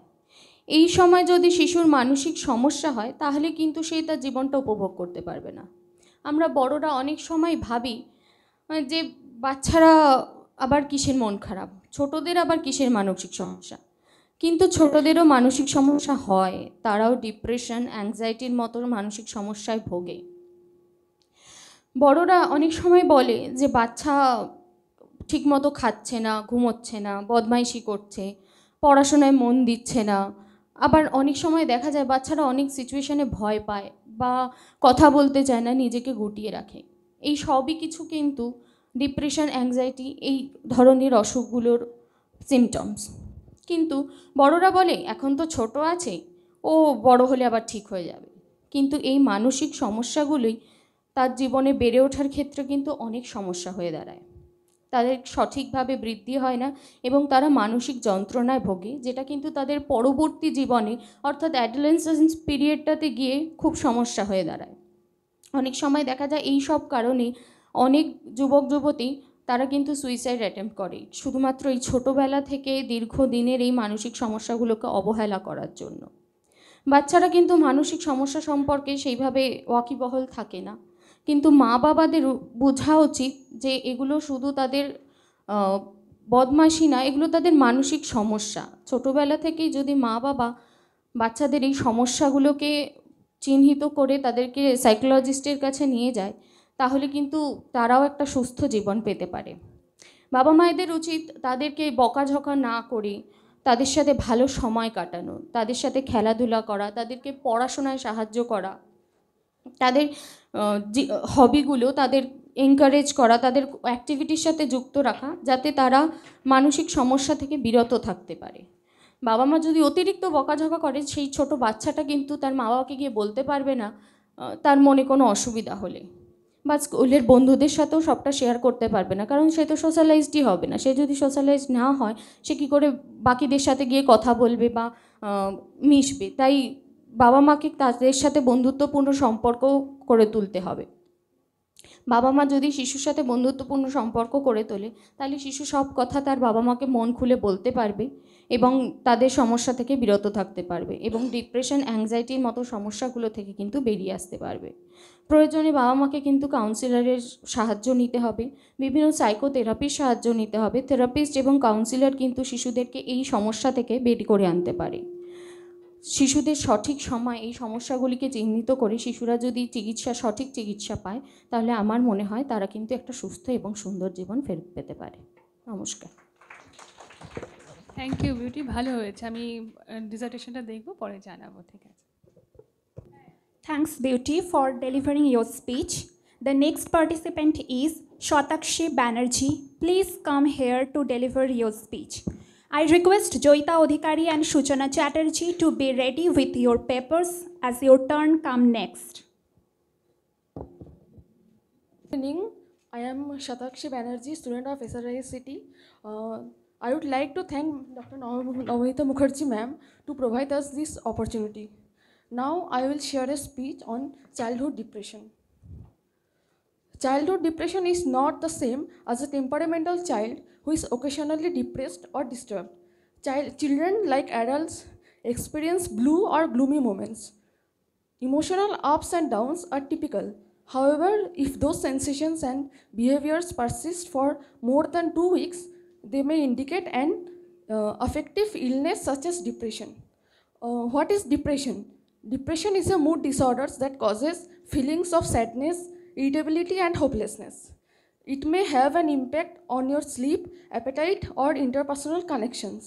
Depression might also make you lose weight in hobbies or activities that you used to like. In severe circumstances, depression can lead to suicidal ideation. Depression is usually diagnosed after 2 weeks of symptoms.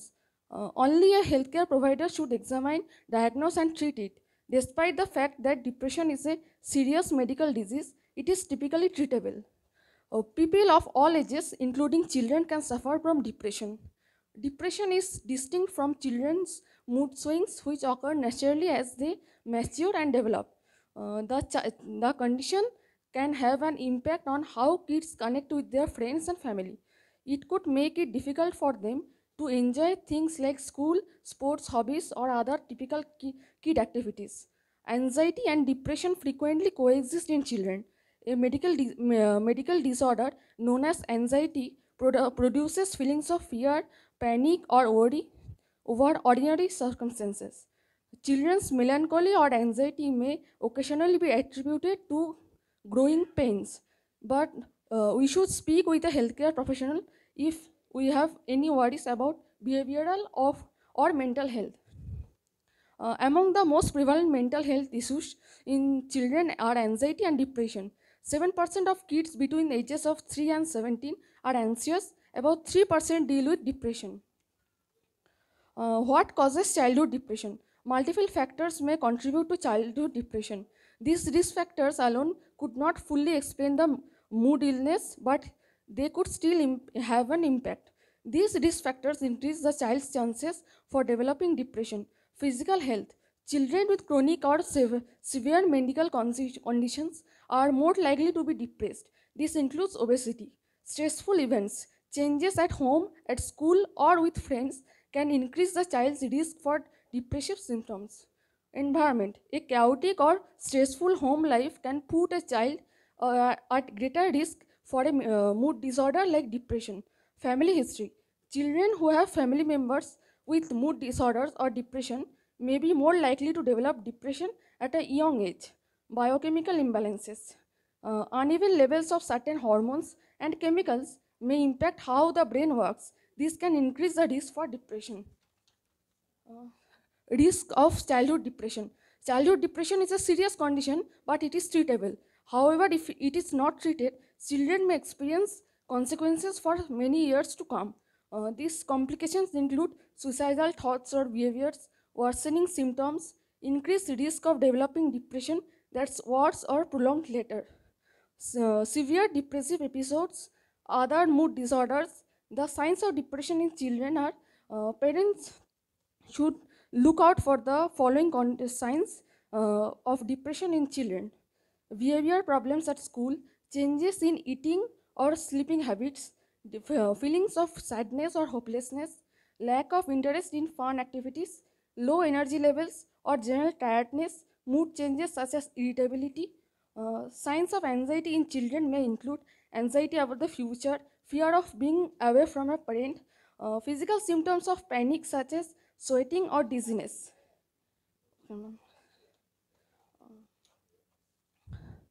For young children, traditional talk therapy may not be as effective because of their limited vocabulary. Cognitive behavior therapy is a form of psychotherapy that can treat anxiety or depression in children. Thank you. Thanks, Shatakshi, for your speech. I now request Joita Odhikari to come here and deliver your speech.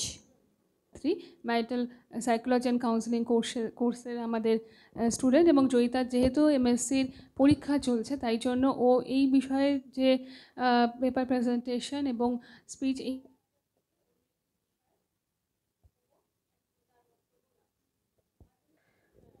Good evening everybody.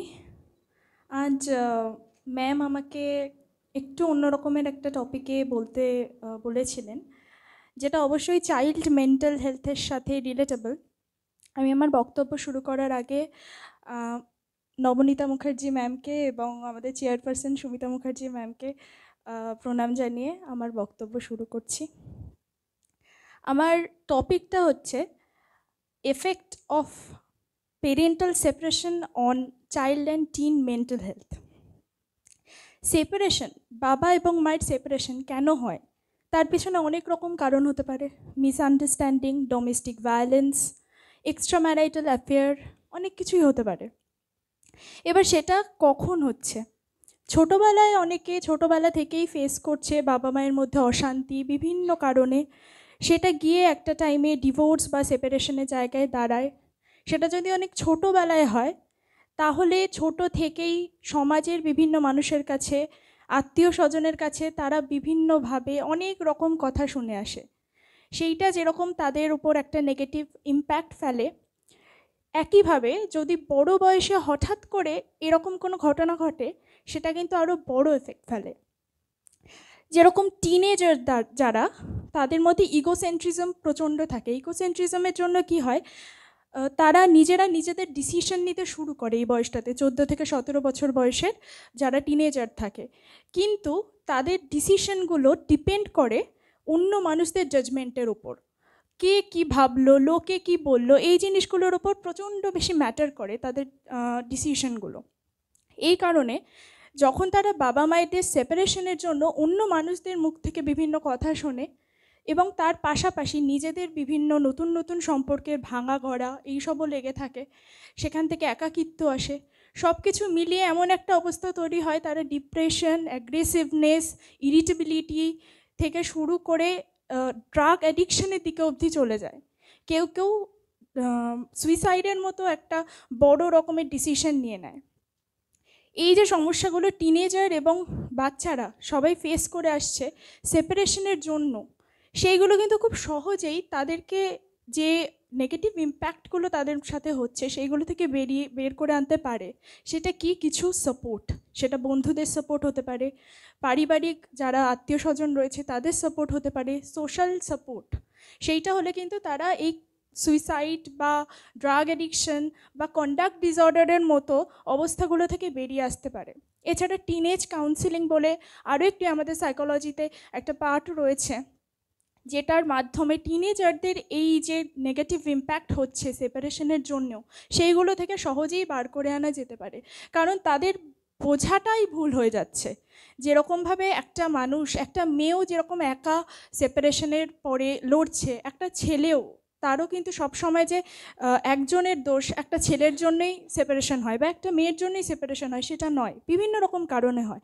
তারা যেরকম একা জীবনযাত্রাটাকে এগিয়ে নিয়ে যাচ্ছে, একটা বাচ্চাও কিন্তু পারে, শুধু তাদের পাশে সাপোর্টটা থাকে না, তাদেরকে শুধু নেগেটিভ কথাই সোসাইটি থেকে শুনতে হয়। এই জিনিসটা যদি না হয়, এই সাপোর্টটা যদি ওরা পায় এবং টিনেজ কাউন্সিলিংয়ে যদি বাচ্চাদেরও বোঝানো হয়, তারাও যদি যায়, তাহলে কিন্তু এই নেগেটিভ এফেক্টগুলো, depression, anxiety, aggressiveness, irritability, extreme sadness, এই জায়গাগুলো থেকে তারা সহজেই বেরিয়ে আসতে পারবে। আর যেহেতু আমাদের সমাজের বাচ্চারা আমাদের আগামী দিনের কাণ্ডারি, তাই তাদের মেন্টাল হেলথের ইম্পর্টেন্স আমরা সবাই জানি। এই জিনিসগুলোতে তাদেরকে যদি স্কুল এবং আত্মীয় স্বজন, বন্ধুবান্ধব সবাই যদি আরও বার্তা পৌঁছতে পারে তাদেরকে এই ব্যাপারে, তাহলে টিনেজ মেন্টাল হেলথও যেরকম ভালো থাকবে, একই রকমভাবে সেপারেশন রিলেটেড যে প্রবলেম বা ইস্যুসগুলো রয়েছে সেইগুলোর সাথেও তাদের মানিয়ে নিতে এবং ভবিষ্যতেও যদি নিজেরাও এরকম কিছু ফেস করে, সেই জায়গাগুলোকে সলভ করতে অনেক সুবিধা হবে তাদের। নমস্কার।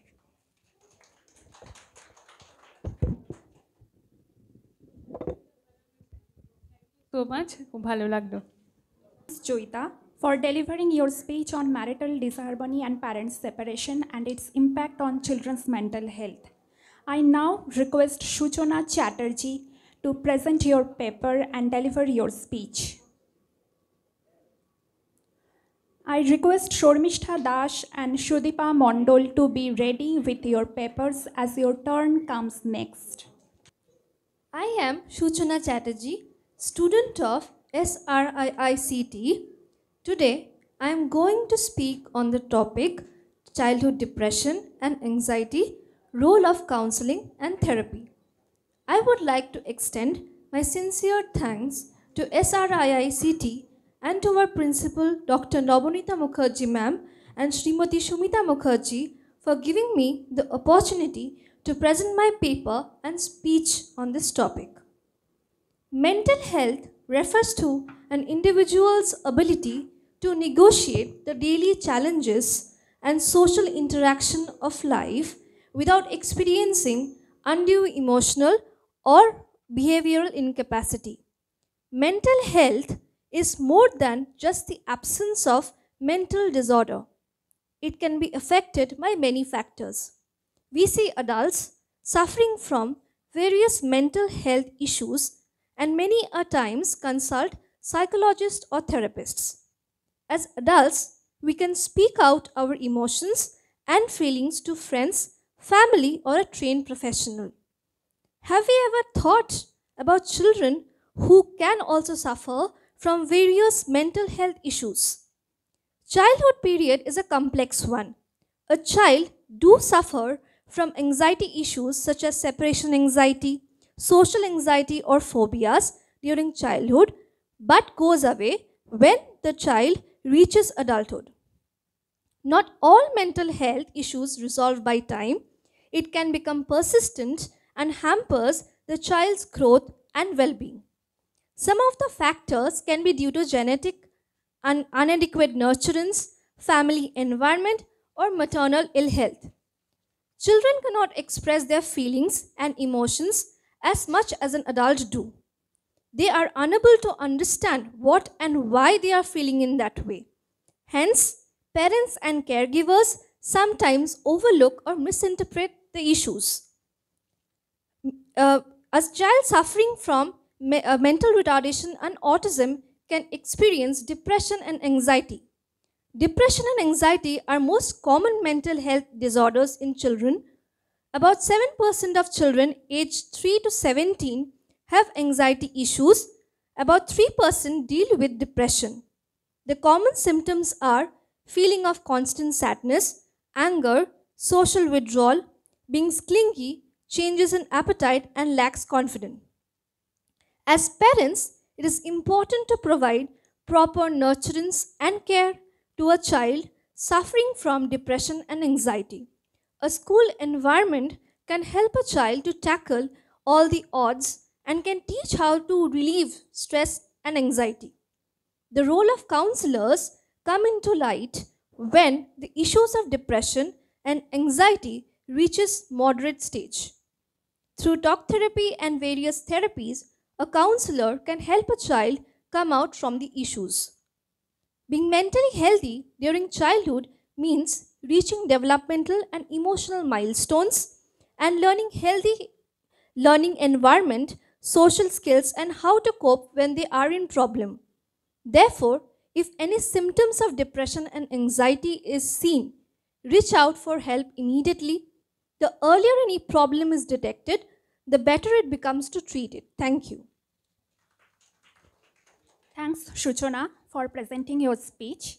I now request Shormishtha Dash to come here to deliver your speech and present your paper.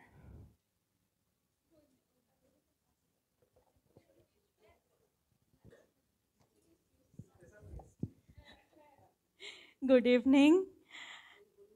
Good evening, ma'am. Dr. Navonita Mukherjee, ma'am, principal of SRIICT, and Madam Shumita Mukherjee, madam, and all other dignitaries present and the audience here. Myself, Shormishtha Dash, a student of this excellent institute. I'm feeling blessed to prepare and present a paper and short speech today on childhood depression and anxiety, the role of counseling and therapy at the Swami Virajanandaji National Seminar on Child and Women Mental Health, organized by this institution today on 20th May 2023. I would like to convey my heartfelt regards to Sri Ramakrishna Dev, Sri Sharoda Ma, and Swami Vivekananda and all the Guru Maharajas for their unconditional blessings. For me, this is a wonderful opportunity in this month of May, the month of mental awareness globally. Mental health is a person's condition with regard to their psychological and emotional well-being. Mental health includes our emotional, psychological, and social well-being. It affects how a person thinks, how a person feels, and acts. It also helps determine how we handle stress, relate to others, and make healthy choices. Depression is a mood disorder that can cause someone to feel prolonged sadness, irritability, or hopelessness. Now the question is whether depression affects children, and unfortunately the answer is yes. Depression can affect people of any age, including children. In children, depression and anxiety often go hand in hand. Anxiety is a medical condition that causes feelings of fear, panic, or worry about everyday situations. According to some recent studies, depression can affect 1 in every 7 children in India. Now, what causes depression and anxiety in children? Depression and anxiety in children can have many causes. For depression, environmental issues, including family problems like domestic violence, marital discord among parents, family history. There may be some genetic problems, or there may have some others in the family who have depression. Physical illness may cause depression, stressful life events, and academic non-achievement in school, etc. may have the effect. Parents and caregivers should look out for following signs for depression in children, like behavioral problem and change in academic achievement at school, changes in eating or sleeping behavior, sleeping habits, feelings of sadness and hopelessness, prolonged feelings of sadness and hopelessness, lack of interest in fun activities and hobbies, low energy levels and general tiredness, mood changes such as irritability, and social isolation, social exclusion. Signs of anxiety in children may include anxiety about the future, fear of being away from a parent, like separation anxiety, physical symptoms of panic such as sweating or dizziness, refusal to go to school or take part in social activities, worry that a parent or loved one may die, irrational fear, that is phobias. Thinking about suicide among children is also becoming very common recently. Although less common, young children do attempt suicide also. And the diagnosis is a mental health professional can administer some evaluation to understand. Okay, thank you, ma'am. Shormishta Das for presenting your speech. I now request Sudipa Mondol to come here to deliver your speech. Sudipa Mondol.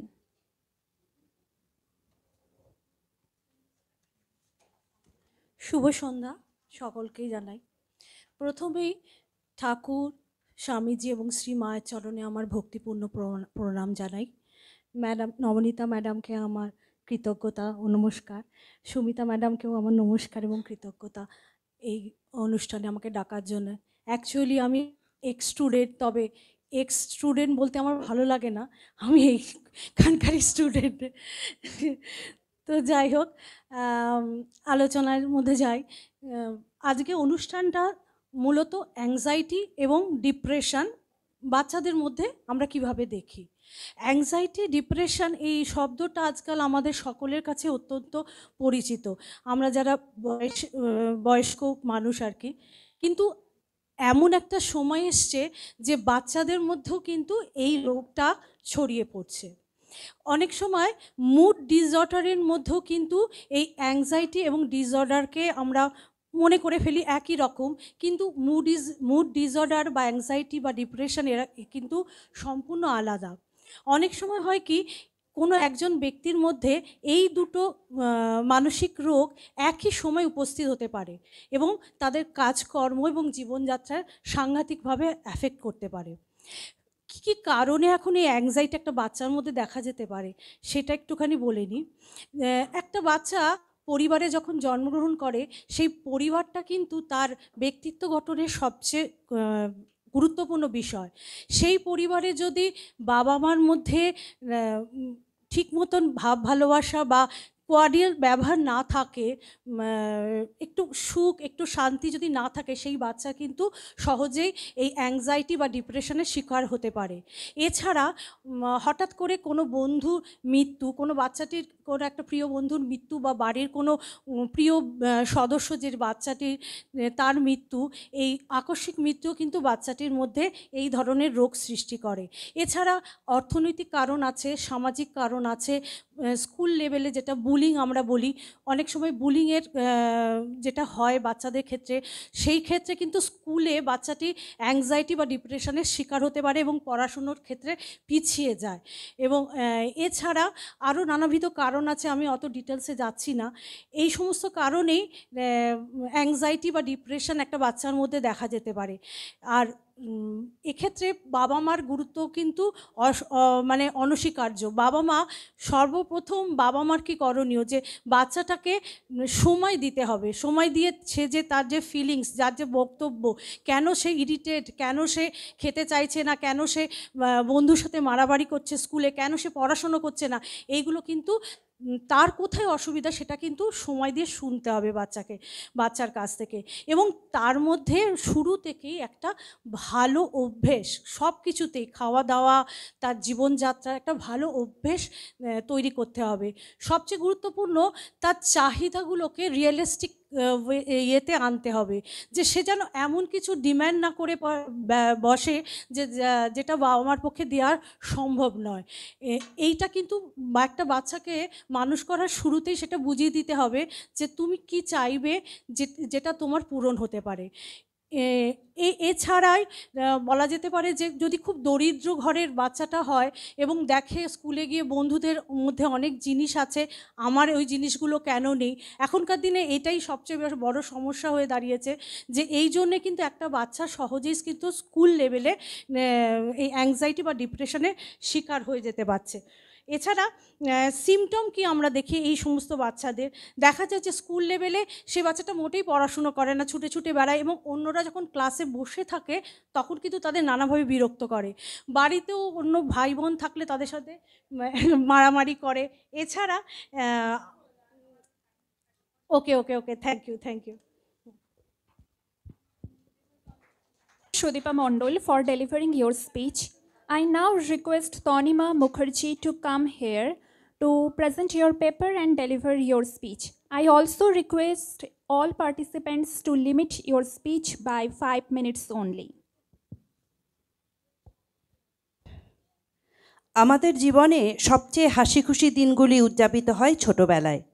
জগতের মারপ্যাচ থেকে যোজনখানেক দূরে বন্ধুদের সঙ্গে হেসে খেলে খেলার মাঠের ধুলো উড়িয়ে সময়কে উপভোগ করে। আমাদের জীবনে যত আধুনিকতার ছোঁয়া লাগছে ততই হারিয়ে যাচ্ছে শৈশব। দমবন্ধ করা পরিস্থিতিতে আমাদের মনে বাসা বাঁধছে ডিপ্রেশন, অ্যাংজাইটি। অনেকেই মনে করেন ছোটদের আবার ডিপ্রেশন হয় নাকি? এই প্রশ্নটা মাথা থেকে বের করে দিন। ছোটদের ডিপ্রেশন কি ভয়ঙ্কর সমস্যা ডেকে আনতে পারে তা বোঝা যাবে এরকম কোনো পেশেন্টকে আমরা যদি পাই। তাই প্রথমেই রোগের লক্ষণ চিনে আমাদের ব্যবস্থা নিতে হবে।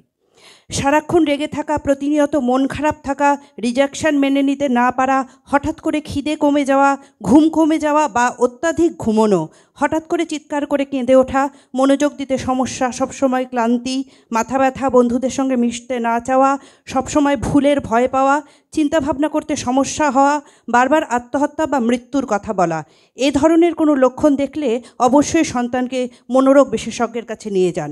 বিশেষজ্ঞরা বলেছেন এমন কোনো একটি কারণ নয়, অনেকগুলি কারণ একসাথে মিশে ছোটদের মনে অবসাদ তৈরি করছে। এক্ষেত্রে শারীরিকভাবে ফিটনেসের অভাব, বন্ধুবান্ধবের অভাব, পিতামাতার খারাপ ব্যবহার, নিয়মিত লাঞ্ছনা, মারধর এবং বাড়িতে আগে কারো অবসাদজনিত সমস্যা থাকলে ছোটরা অবসাদে আক্রান্ত হতে পারে। তাই প্রত্যেক বাবা মাকেই এই বিষয়গুলি অবশ্যই মাথায় রাখতে হবে। উপরিউক্ত কোনো লক্ষণ আপনার সন্তানের মধ্যে 2 সপ্তাহের বেশি সময় ধরে লক্ষ্য করলে অবশ্যই মনোরোগ বিশেষজ্ঞের পরামর্শ নিন। বিশেষজ্ঞরা আপনার সন্তানের সঙ্গে কথা বলে গোটা বিষয়টা আঁচ করতে পারবেন। এক্ষেত্রে কিছু প্রশ্ন উত্তর ও কিছু টাস্কের মাধ্যমেই মনোরোগ বিশেষজ্ঞরা বাচ্চার মানসিক পরিস্থিতি সম্পর্কে ধারণা করে নিতে পারবে। তবে চিন্তা নেই, কাউন্সেলিং ও বিহেভিয়ারাল থেরাপির মাধ্যমে এই সমস্যার সমাধান সম্ভব। মনে রাখবেন, এই ধরনের সমস্যার প্রতিরোধে বাবা মা ও স্কুলকে এগিয়ে আসতে হবে। এক্ষেত্রে কতগুলি বিষয় মাথায় রাখা জরুরি। যেমন ধরুন, শিশুদের উপর অহেতুক চাপ তৈরি করা যাবে না, তাদের নিজের শৈশবে বাঁচতে দিন। তাদের সঙ্গে খারাপ কিছু ঘটলে রুখে দাঁড়ান। আপনারা তার পাশে থাকলে অনায়াসে এই সমস্যা থেকে সে বেরিয়ে আসতে পারবে। সেরোটোনিন ও ডোপামিন এমন দুটি নিউরোট্রান্সমিটার যার ক্ষরণ বৃদ্ধি পেলে বাচ্চাদের মধ্যে অ্যাংজাইটি দেখা যায়। অভিভাবক হিসাবে আপনিও সন্তানের অ্যাংজাইটির জন্য দায়ী হতে পারেন, কারণ অভিভাবক উদ্বিগ্ন থাকলে সন্তানও উদ্বিগ্ন হয়ে পড়বে। বাচ্চারা যেমন বাবা বা মার মতো চুল, নাক, মুখ পেয়ে থাকে, তেমনি অ্যাংজাইটিও তারা বাবা মার কাছ থেকে পায়। আবার কোনো ট্রমাটিক ঘটনা, যেমন কোনো পথ দুর্ঘটনা, মৃত্যু, ভালোবাসার মানুষকে হারিয়ে ফেলা ইত্যাদিও অ্যাংজাইটি বাড়িয়ে দিতে পারে বাচ্চাদের। আবার বুলি করা, স্থূলতার কারণে বা গায়ের রং নিয়ে তাদের সঙ্গে হাসি ঠাট্টা বা বাবার মধ্যে ঝগড়া, বারবার স্কুল ও বাড়ি পরিবর্তন, উপেক্ষিত হওয়া ও অব্যবহারের শিকার বাচ্চাদের উদ্বিগ্ন করে তোলে। উদ্বিগ্ন হলে তাদের মধ্যে যে লক্ষণগুলি দেখা যায় তা হলো হৃদস্পন্দন বৃদ্ধি পাওয়া, শ্বাস প্রশ্বাসের সমস্যা, হাত পা কাঁপা, ক্লান্তি, ঘাম ঝরা, পেশিতে ব্যথা, অস্থির থাকা ও বিশ্রাম নিতে না পারা, কথা বলতে সমস্যা হওয়া, বিরক্তি, একাকিত্ব, মনোযোগের অভাব, জড়সড় আচরণ, স্কুলে যেতে অস্বীকার করা, সমাজে সকলের সঙ্গে মেলামেশা করতে না পারা ও রূঢ় ব্যবহার, সবসময় চিন্তিত থাকা, ভীতি, নার্ভাস, স্ট্রেস। অভিভাবক হিসেবে বাচ্চাদের মানসিক সুস্বাস্থ্য বজায় রাখার দায়িত্ব আপনার হাতে। কোনো কারণে আপনার সন্তান উদ্বিগ্ন হয়ে পড়েছে মনে করলে সঙ্গে সঙ্গে তাকে কাউন্সিলরের কাছে নিয়ে যেতে হবে। সিবিটি বা কগনিটিভ বিহেভিয়ারাল থেরাপি, এই থেরাপির মাধ্যমে বাচ্চারা ভালোর জন্য নিজের আচরণ পরিবর্তন করে অ্যাংজাইটির মোকাবিলা করতে পারবে। থেরাপির পরও যদি তাদের উদ্বিগ্নতা নিয়ন্ত্রণে না আসে এবং অ্যাংজাইটির স্তর গুরুতরভাবে বৃদ্ধি পায়, তাহলে তাকে চিকিৎসকের পরামর্শ মতো ওষুধ দিতে হবে। নিজের সন্তানকে প্রয়োজনীয় ভালোবাসা ও যত্ন প্রদান করুন। অভিভাবক হিসাবে আপনাকে নিজের সন্তানের সামনে শান্ত ও সংযত থাকতে হবে, কারণ আপনাকে দেখেই তারা শিক্ষা গ্রহণ করে। কোনো সমস্যা দেখা দিলে চিন্তিত হয়ে পড়া করার পরিবর্তে তার সমাধান করতে শেখান। তাদের হিংস্র আচরণ, কোনো বস্তু বা পরিস্থিতির প্রতি ভীতি সঞ্চার হতে দেখলে তাকে উৎসাহিত করবেন না। সময় থাকতে থাকতে তাদের সমস্যার সমাধান করুন। বাচ্চার সঙ্গে সময় কাটান, তাদের পছন্দের অ্যাক্টিভিটি করতে দিন। গেম খেলা, নাচ, গান, আঁকা, যোগব্যায়াম, রান্না বা বাগান করার শখ থাকলে তাতে সাহায্য করুন। আবার বাচ্চাদের সঙ্গে ছুটি কাটাতে কোথাও ঘুরতে যান। এর ফলে তাদের মন থেকে ধীরে ধীরে উদ্বিগ্নতা কেটে যাবে। সকলে ভালো থাকবেন। ম্যামকে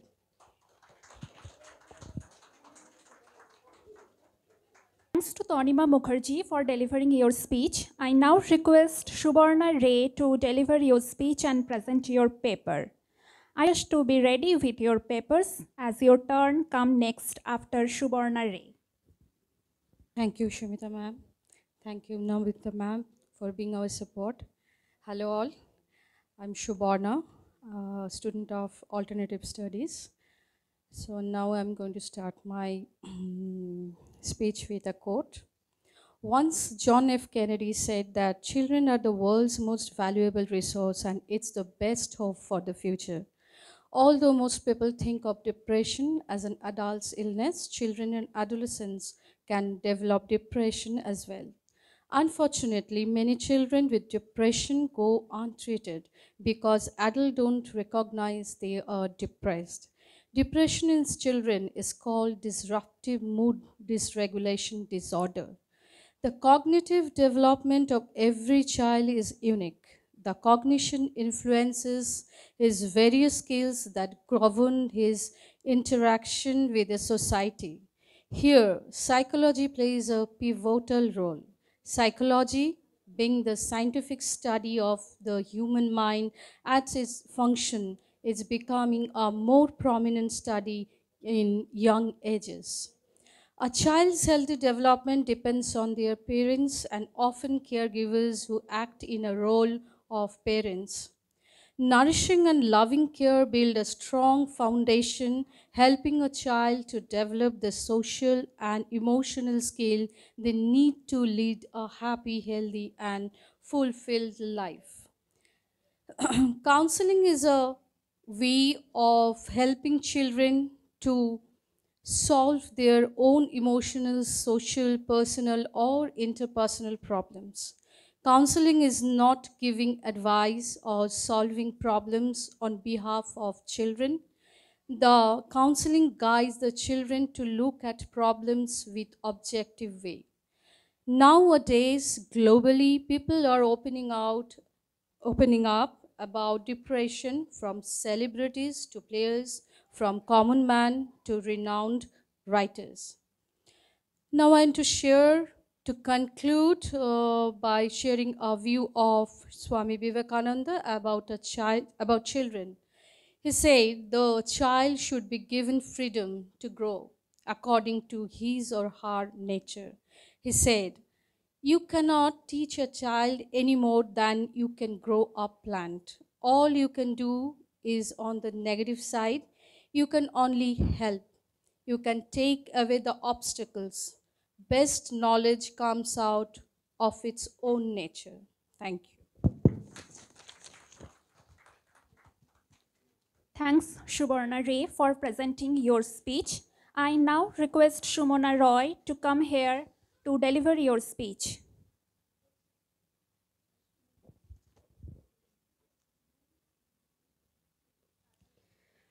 Good evening, everyone. I am Shumona Roy, a postgraduate diploma student, applied psychology, psychotherapy, and counseling at the Sri Ramakrishna Institute of Indian Culture and Therapy. I am thankful to Dr. Nobonita Mukherjee, Madam, for giving me the opportunity to regarding child depression and anxiety, role of counseling and therapy. Nowadays, depression and anxiety are the most common problem in our society. According to World Health Organization, depression and anxiety are the second largest disease after diabetes, and it will be increased day by day.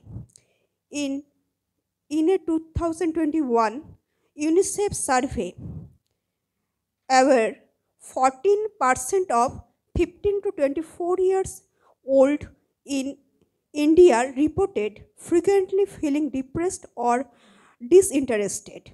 Medical definition of depression: childhood depression is a persistent sadness when it occurs the child feel alone, hopeless, helpless and worthless. When this type of sadness is unending, it disrupts every part of the child life. Various common or symptom of depression: the sign and symptom of childhood and teenage depression included change of sleep, interest loss, change in appetite, either increase or decrease, difficulty concentrate, fatigue and low energy, social withdrawal, suicidal tendency, continuous feeling or sadness or hopelessness.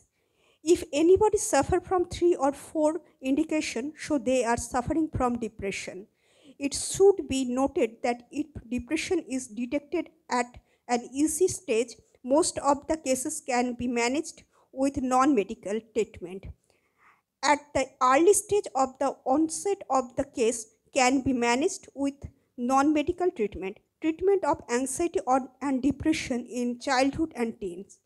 Counseling, relaxation technique like breathing exercise, yoga, meditation, psychological assessment, testing for specific disorder.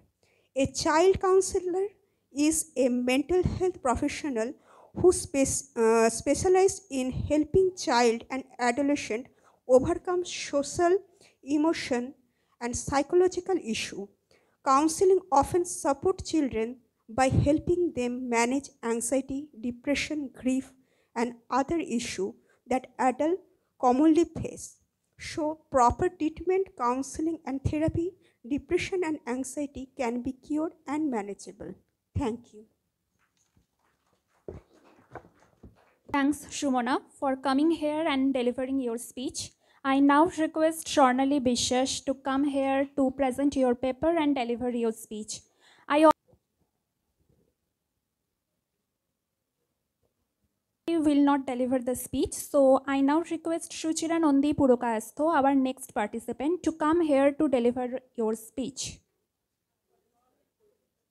Last participant is Chandana Bhattacharya. I request Chandanadi to come here to deliver your speech.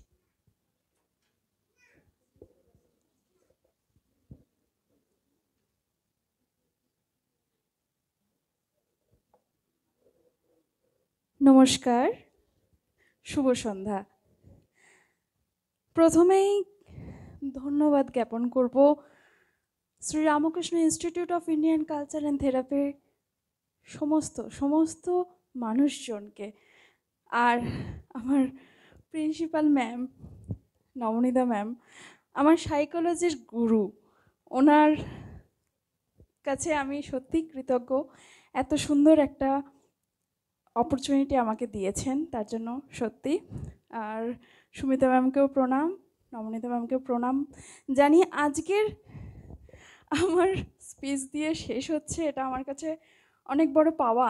জানি না কতটা কি বলতে পারবো, তবু childhood depression, anxiety, role of counselling and therapy, এই সাবজেক্টের ওপরে সেমিনার। আর চাইল্ডহুড মানে শৈশব, আমাদের শৈশবটাই সব থেকে ভীষণ একটা সুন্দর স্মৃতি হয়ে থাকে। সেই ফুটফুটে বাচ্চা মেয়ে, তার হাসি, বাচ্চা ছেলে, তার দুষ্টুমি, সব কিছু নিয়েই শৈশব জীবনটা ভীষণভাবে আমাদের স্মৃতির পাতায় একটা আলাদা রকম জায়গা তৈরি করে। কিন্তু এই শৈশবটাই অনেক সময় অনেকের কাছে বড় একটা দুঃখের কারণ হয়ে থাকে। কোনো সময় তার পরিবার, কোনো সময় তার স্কুলের ম্যাম, কোনো সময় ম্যাম বা কোনো টিচার, বা কোনো সময় বন্ধুবান্ধব আঘাত পেল, মনটা খুব খারাপ। হঠাৎ করে সে বলতে পারলো না তার দুঃখ, কষ্ট, কি হচ্ছে, কি না পাওয়া, কি বেদনা। মনটা খারাপ হচ্ছে, আস্তে আস্তে তার মনে জমতে থাকছে অন্ধকার। আর এই অন্ধকারই একটা সময় আমাদের সাইকোলজিক্যাল সাবজেক্টের মধ্যে যে ডিপ্রেশন, সেই ডিপ্রেশন অ্যাংজাইটি তৈরি করে। ডিপ্রেশন অ্যাংজাইটি শুধু ছোট দুটো কথা নয়, এর মধ্যে অনেক অনেক কিছু লুকিয়ে থাকে। সত্যি ছেলেবেলায় সমস্যা বলতে অনেক রকমেরই হয়।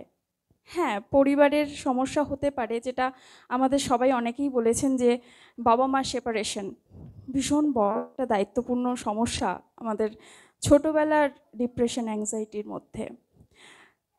এছাড়াও বাবা মা সমস্যা তো আছেই, পরিবারের নানান রকম সমস্যা, তারপরে ছোট ভাই বোন, সে একটু বেশি আদর পেয়ে গেল, আমি পেলাম না, সেটাও একটা বড় অ্যাংজাইটি হতে পারে।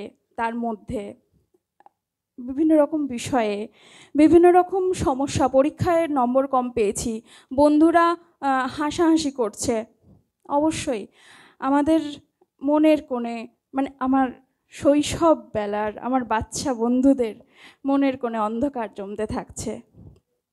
অনেক সময় হয় নিজেই মন খারাপ করে বসে থাকেন বাচ্চারা।